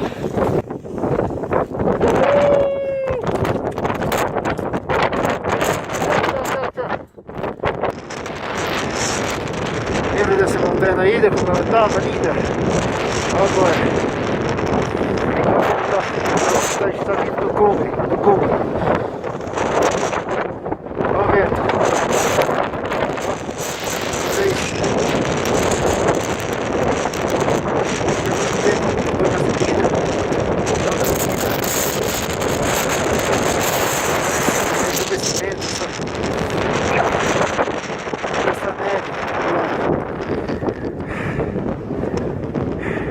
Acabamos de chegar, tá nevando lá fora. A gente saiu 4h23 da manhã, né? 4h23. Agora são 7h17. A gente fez o cume, o cumbre às 1h53. 1:52. 1h52. O resto foi retorno. A gente parou umas 4 vezes na ida, uns 3 minutos cada parada, e na volta umas 3 vezes, 3 minutos cada parada também. Então esse é o tempo que a gente levou. Voltei feliz da vida, né, do Cerro Plata, porque tudo que eu tinha ido objetivando eu tinha conquistado. Meu equipamento estava ótimo, meu treinamento físico estava legal, meu treinamento mental estava legal, deu para voltar na boa mesmo com essa ventania toda. E olha que a gente leva uma semana para chegar até o cume, são 9 horas e meia desde o último acampamento até lá, e lá a gente ficou 3 minutos. Tudo isso para 3 minutos do cume. E 3 minutos que são super significativos para quem chega lá, né? A gente sabe o que isso significa quando a gente consegue chegar nesse ponto mais alto. Foram 3 minutos porque essa tormenta chegou alucinante, né? O vento mudou muito drasticamente, todo mundo estava muito nervoso, sendo que eu estava só com o meu guia, mas mesmo assim ele tinha absorvido todo esse nervosismo da montanha, e com toda a razão, porque realmente depois dá um whiteout, isso costuma acontecer também na montanha, assim como em voo, né, dá o whiteout, você não sabe mais o que é chão, o que é céu. Fica tudo branco, então aí é um grande perigo mesmo, principalmente na descida, como eu já falei, a tensão é mais baixa, o cansaço é maior. Mas eu voltei super feliz de lá porque consegui cumprir todos os objetivos. Quando voltei, daí sabia que o Aconcagua era uma realidade. Eu podia voltar para lá. Voltei no dia 1º de dezembro e projetei a minha ida para o Aconcagua em janeiro desse ano, janeiro de 2019. Eu sairia de São Paulo no dia 4 de janeiro, assim como eu saí. A partir de então, seriam 19 dias até o cume. Eu escolhi daí essa rota aqui, ó, rota 360, das 3 rotas utilizadas. Isso porque pela rota normal eu já tinha subido e descido a montanha 2 vezes. Já conhecia aquele trajeto. Eu queria alguma coisa mais desafiadora, alguma coisa diferente que eu não conhecesse ainda. E eu elegi a rota Aconcagua 360, que é a rota hoje que eu recomendo de forma forte. Fortemente recomendo essa rota aqui, porque ela é muito bacana. Ela tem relevos diferentes, você vê a montanha com uma perspectiva diferente, você tem um visual muito diferente da montanha em diferentes pontos, você tem verde em algumas partes, o que você não vê de forma nenhuma pela outra rota. Ela é uma rota mais aberta, você vê uma amplitude muito maior, porque pela rota normal é muita pedra solta, você caminha muito sobre pedra e terra. Por esse lado não, esse lado é incrível, é lindo, é lindo, é lindo. Eu recomendo hoje, mas sem dúvida nenhuma, quem for para a Aconcagua, tentar o Aconcagua, ir pela rota 360, que ela é muito mais bonita. Você anda mais, os deslocamentos são maiores. Enquanto os deslocamentos pela rota normal são de 5, 6 horas, aqui os deslocamentos são de 7 horas, 6 horas, você anda mais. Mas é muito mais bonito, você anda com mais prazer. Porque pelo outro lado, é o tempo todo cabeça baixa e zigue-zague, e você vai olhando no chão, difícil você erguer a cabeça para olhar para os lados. Aqui você tem a possibilidade, você consegue olhar para os lados enquanto você está caminhando, então isso te motiva mais a caminhar. Então eu recomendo mesmo que se vá pela rota 360, que foi a escolhida por mim.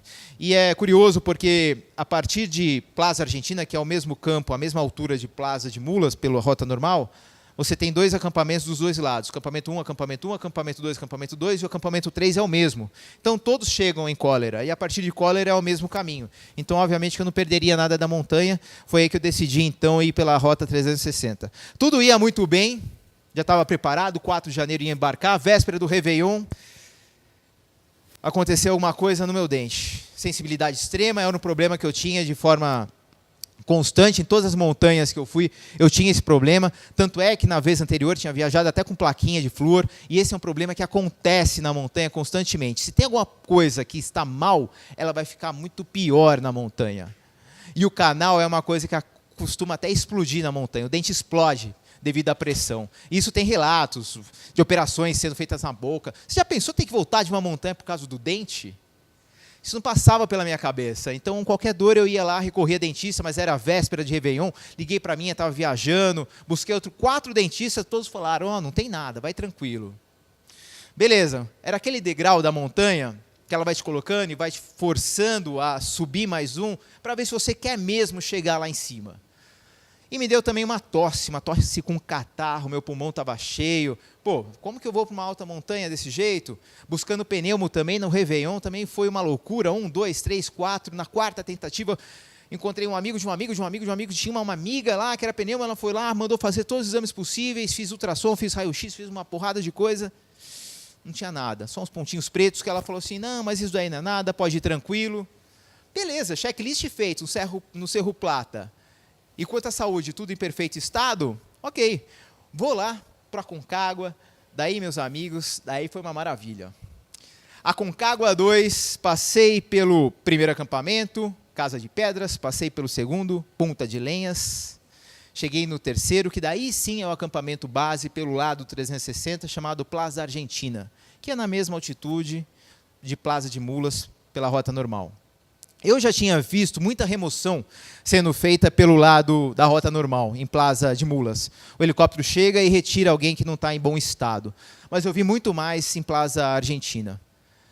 As remoções acontecem, na maior parte das vezes, por edema pulmonar.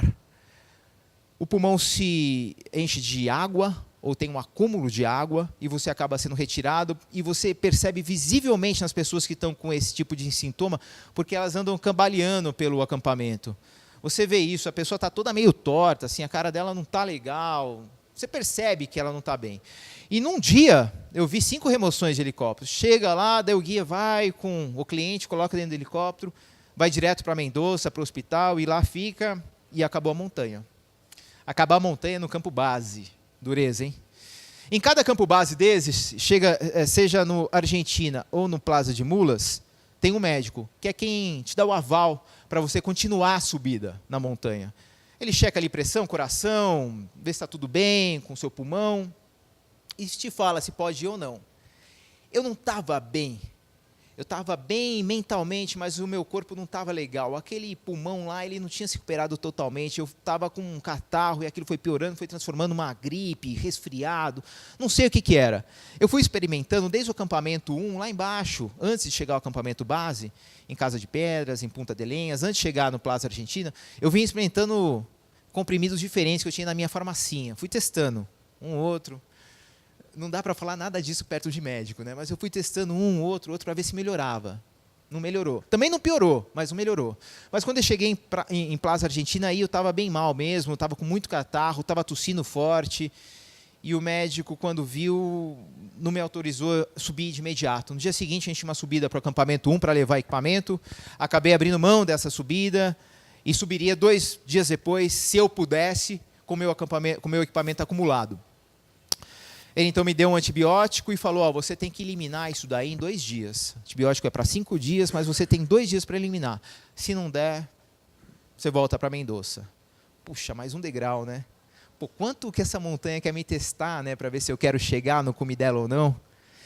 E lá fui eu. Assim que eu saí do médico, eu peguei lá $10, 15 minutos pela internet. E na internet puxei uma lista de chás, de xaropes que eu achei. Era cebola, alho, limão, mel, gengibre. Fui lá numa cozinhinha improvisada que tinha todos esses elementos lá, e misturas de diferentes proporções, com diferentes cortes. É ralado, picado, triturado, mais limão, menos limão, mais gengibre, menos gengibre. Ah, pô, em laranja também colocava. Fiz lá 10 tipos de chás. Fiz um xarope lá com cebola ralada que eu tomava 4 a 5 vezes por dia, 3 colheres. Segundo a internet funcionava, acho que funcionou. E para inalação eu peguei um panelão que tinha lá, fervi água e joguei sachês de chá mentolado e fiquei lá fazendo aquela inalação naquela água. Passei o dia inteiro desse jeito e parte da noite. Funcionou. Funcionou.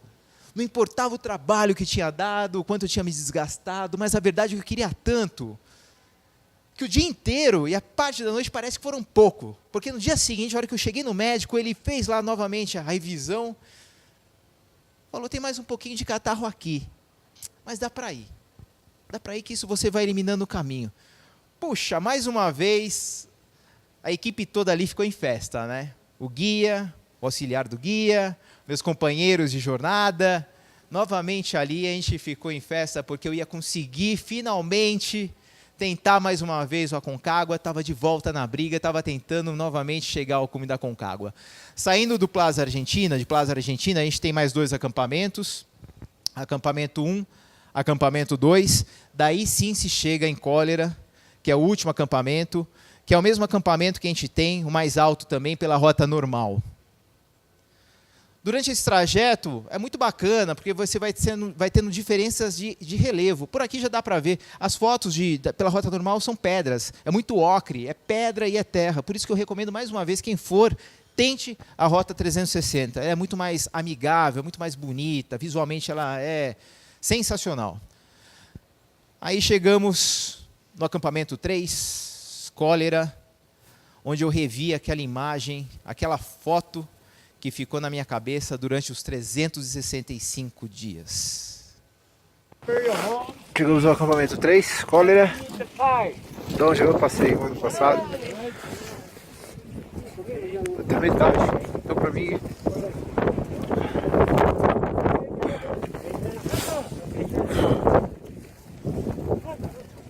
Essa daqui é a imagem que sai na minha cabeça, nem um dia no último ano.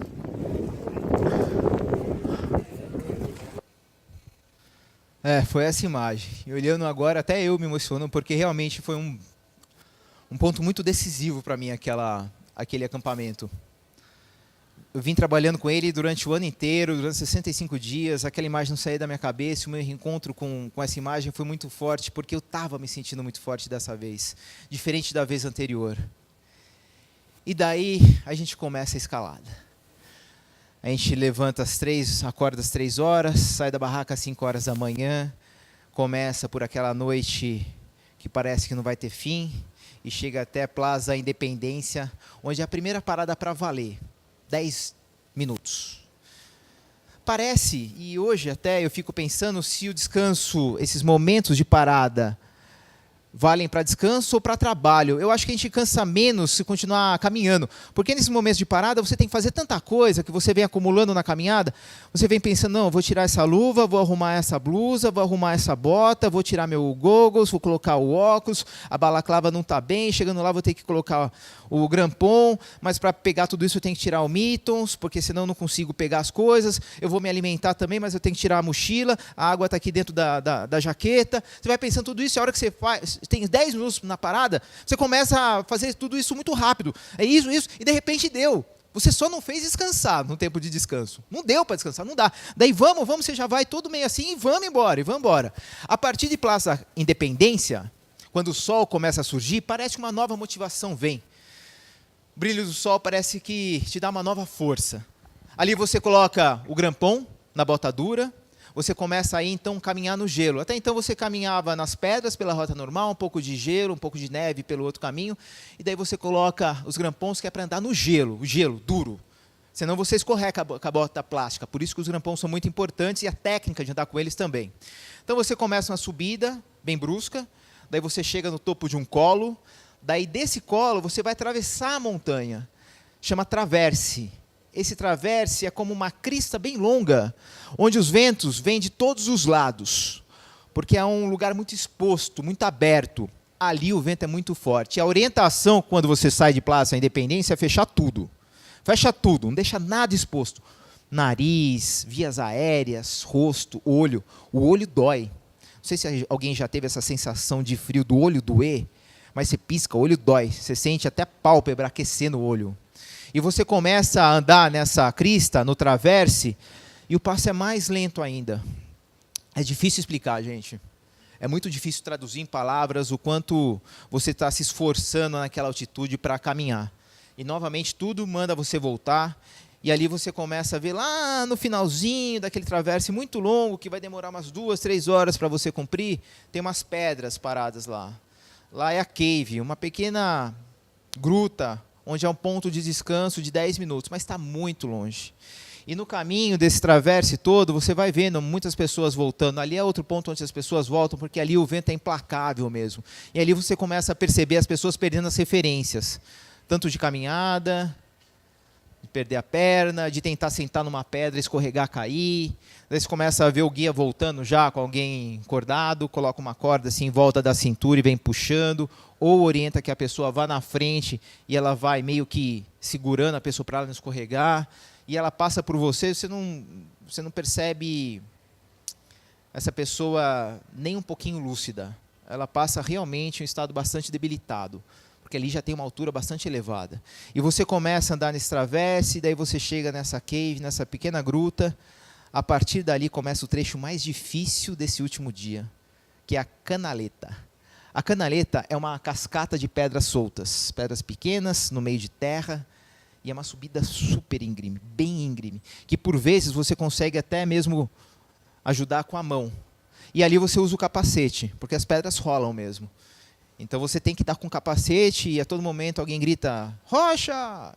É pedra que está descendo, alguma pedra, às vezes grande, às vezes pequena, enfim, que está rolando naquela cascata abaixo.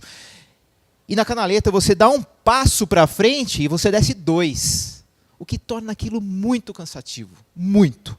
Então você dá um passo, escorrega 2, dá um passo, escorrega 2. E vai subindo, vai vencendo aquilo de forma muito vagarosa.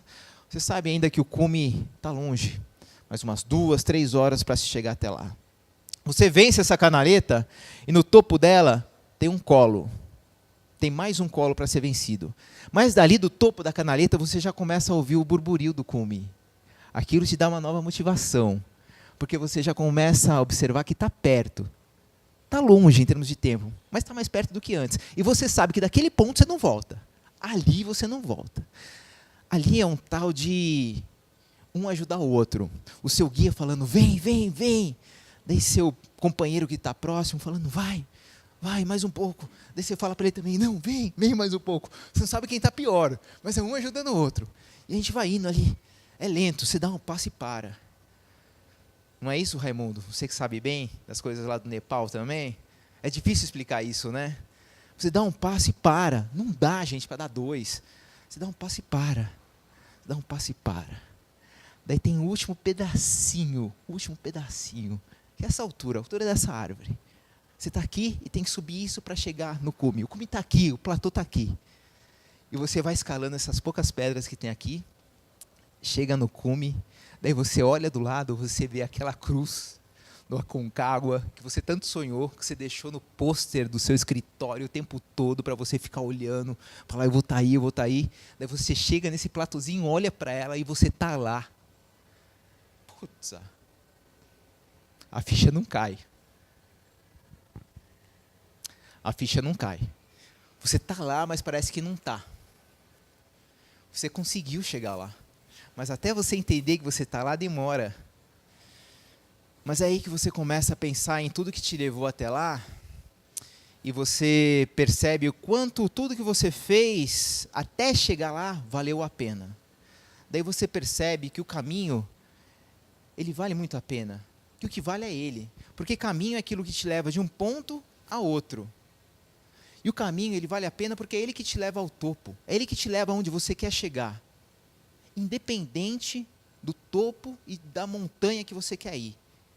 Seja ela qual for o seu topo, a sua montanha, o caminho vale a pena porque é ele que vai te carregar até lá, é a sua história, o que você guardou na sua bagagem, que vai te dar força para chegar até lá. E eu fiquei olhando a minha história e percebi que o que me fez chegar no cume da Aconcagua não foi a primeira tentativa, não foi o Cerro Plata, Não foi só a força mental, não foi a preparação física, não foi a alimentação diferenciada do último ano, não foram os 2 últimos anos, não foi a preparação intensa do último ano, dos últimos 365 dias. O que me fez chegar lá na Aconcagua foi minha história inteira. Desde quando eu estava lá no escotismo, se eu não tivesse essa paixão, essa conexão com a natureza, eu não ia ter essa história, essa ligação com a montanha. Isso começou lá atrás. Eu vim carregando isso, aprendendo, desenvolvendo meus valores pessoais. E quando eu estava na pior, o que me levantou foi a inspiração, a motivação que eu tirei da minha vida profissional e observando muita gente de perto, muita gente motivadora, inspiradora. Foi ver de perto, numa Olimpíada, o Vanderlei Cordeiro de Lima, que tinha sido retirado de uma maratona, voltar e terminar aquela prova, olhar para ele poucos minutos depois, conversar com ele, olhar para o olho dele e ver a força daquele cara. Foi olhar para o Gustavo Kirten, depois de uma artroscopia, voltar num torneio na Espanha, entrevistar ele poucos minutos depois da volta e ver a força daquele olho. Eu não sabia que eu estava acumulando isso, não sabia para quê. Mas olhando tudo isso, eu vim acumulando isso tudo, e tudo isso me fez chegar ao cume. Foi lá o Guiga Spinelli, no Rally dos Sertões, há poucos anos, perdeu o Rally na primeira prova, mas objetivar daí vencer todas as provas seguintes, nem que fosse para não vencer o Rally, mas para ter vitórias nas próximas provas, e conseguir. Foi ver o Rubens Barrichello em 2003, sendo tirado para fora, a ter aberto a posição para o Schumacher passar, e mesmo assim depois, na corrida seguinte, está lá, está de pé. É resiliência. Eu fui somando tudo isso na minha vida e vendo que valeu a pena sonhar com a Aconcagua, ter iniciativa de ir para o Huayna Potosí, me preparar, o planejamento, saber ouvir os chamados da montanha, saber distinguir quais as vezes que a Aconcagua estava me chamando, me deixar ser conquistado pela montanha, aprender, correr riscos, determinar, autoliderar. Quando eu queria parar, falar, vai, continua, e continuar, acreditar que era possível, falhar, ter a frustração. Isso foi muito forte, me deu um aprendizado enorme, comprometimento, vencer o medo. Claro que eu estava com medo de todas as montanhas, mas a montanha tem muito disso, é superar o medo, é vencer ele. Você acha que eu não fiquei com medo quando vi aquela tempestade se formando no Cerro Plata? Eu estava lá a 6.000 metros? Eu estava. Mas, de certa forma, eu sabia que aquilo fazia parte da minha história, estava somando, estava indo na bagagem. Foi o foco, foi resiliência, foi garra, foi força de vontade, foi tudo isso. Daí eu parei para somar essas coisas todas, e daí eu consegui entender o significado que tudo isso tem para mim, o significado que uma palavra tinha, superação. Para mim, a superação, ela só foi possível porque eu tinha tudo isso no meu histórico, porque eu carreguei tudo isso, e tudo isso veio me moldando, veio me abastecendo, veio me fortalecendo. Então, para mim, hoje, o significado de superação é essa bagagem toda que a gente carrega com a gente. Só é possível fazer uma superação se você tem tudo isso com você. Se você, em algum ponto da sua vida, absorveu esses conhecimentos todos e utilizou quando foi necessário.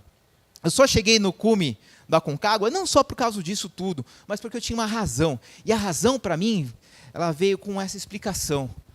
O fim de toda exploração será alcançar o ponto de onde partimos e descobrir esse mesmo lugar pela primeira vez. Porque a gente volta com um autoconhecimento tão profundo que aquilo muda. Muda a sua perspectiva, muda o seu ponto de vista. Você começa a olhar as coisas de outra forma. E isso eu acho que é mágico nessas superações que a gente tem, nesses grandes desafios. Eu só consegui chegar no cume da Aconcagua pela superação, pela razão, mas também por outro motivo.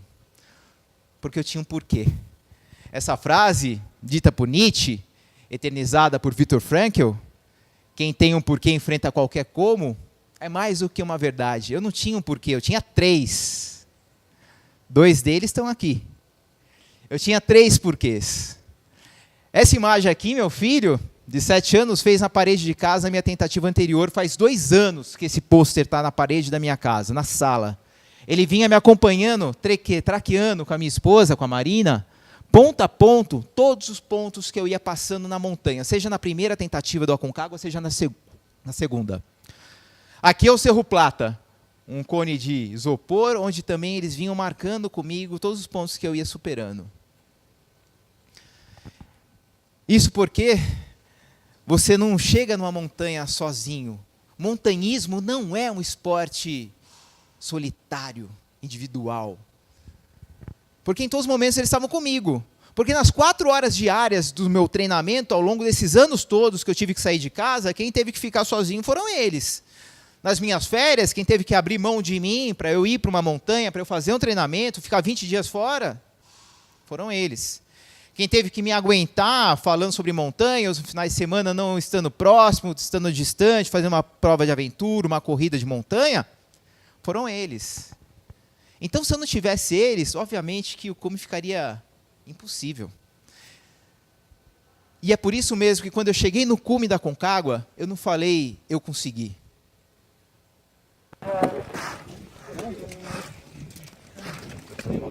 Ó, a gente conseguiu. Tô aqui, ó. A gente conseguiu.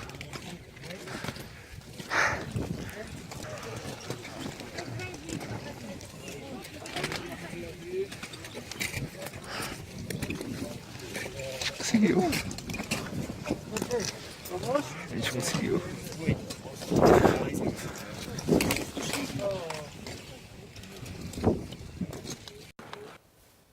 Eu cheguei no cume da Concagua, no topo mais alto das Américas, no topo mais alto do hemisfério sul, do hemisfério ocidental, graças à superação, a tudo que eu levei de bagagem e de aprendizagem na minha vida, graças à razão, graças aos porquês, mas graças também a mais um ponto. Eu não aguentava mais comer frango com salada, meus amigos. É isso. Muito obrigado. Muito obrigado.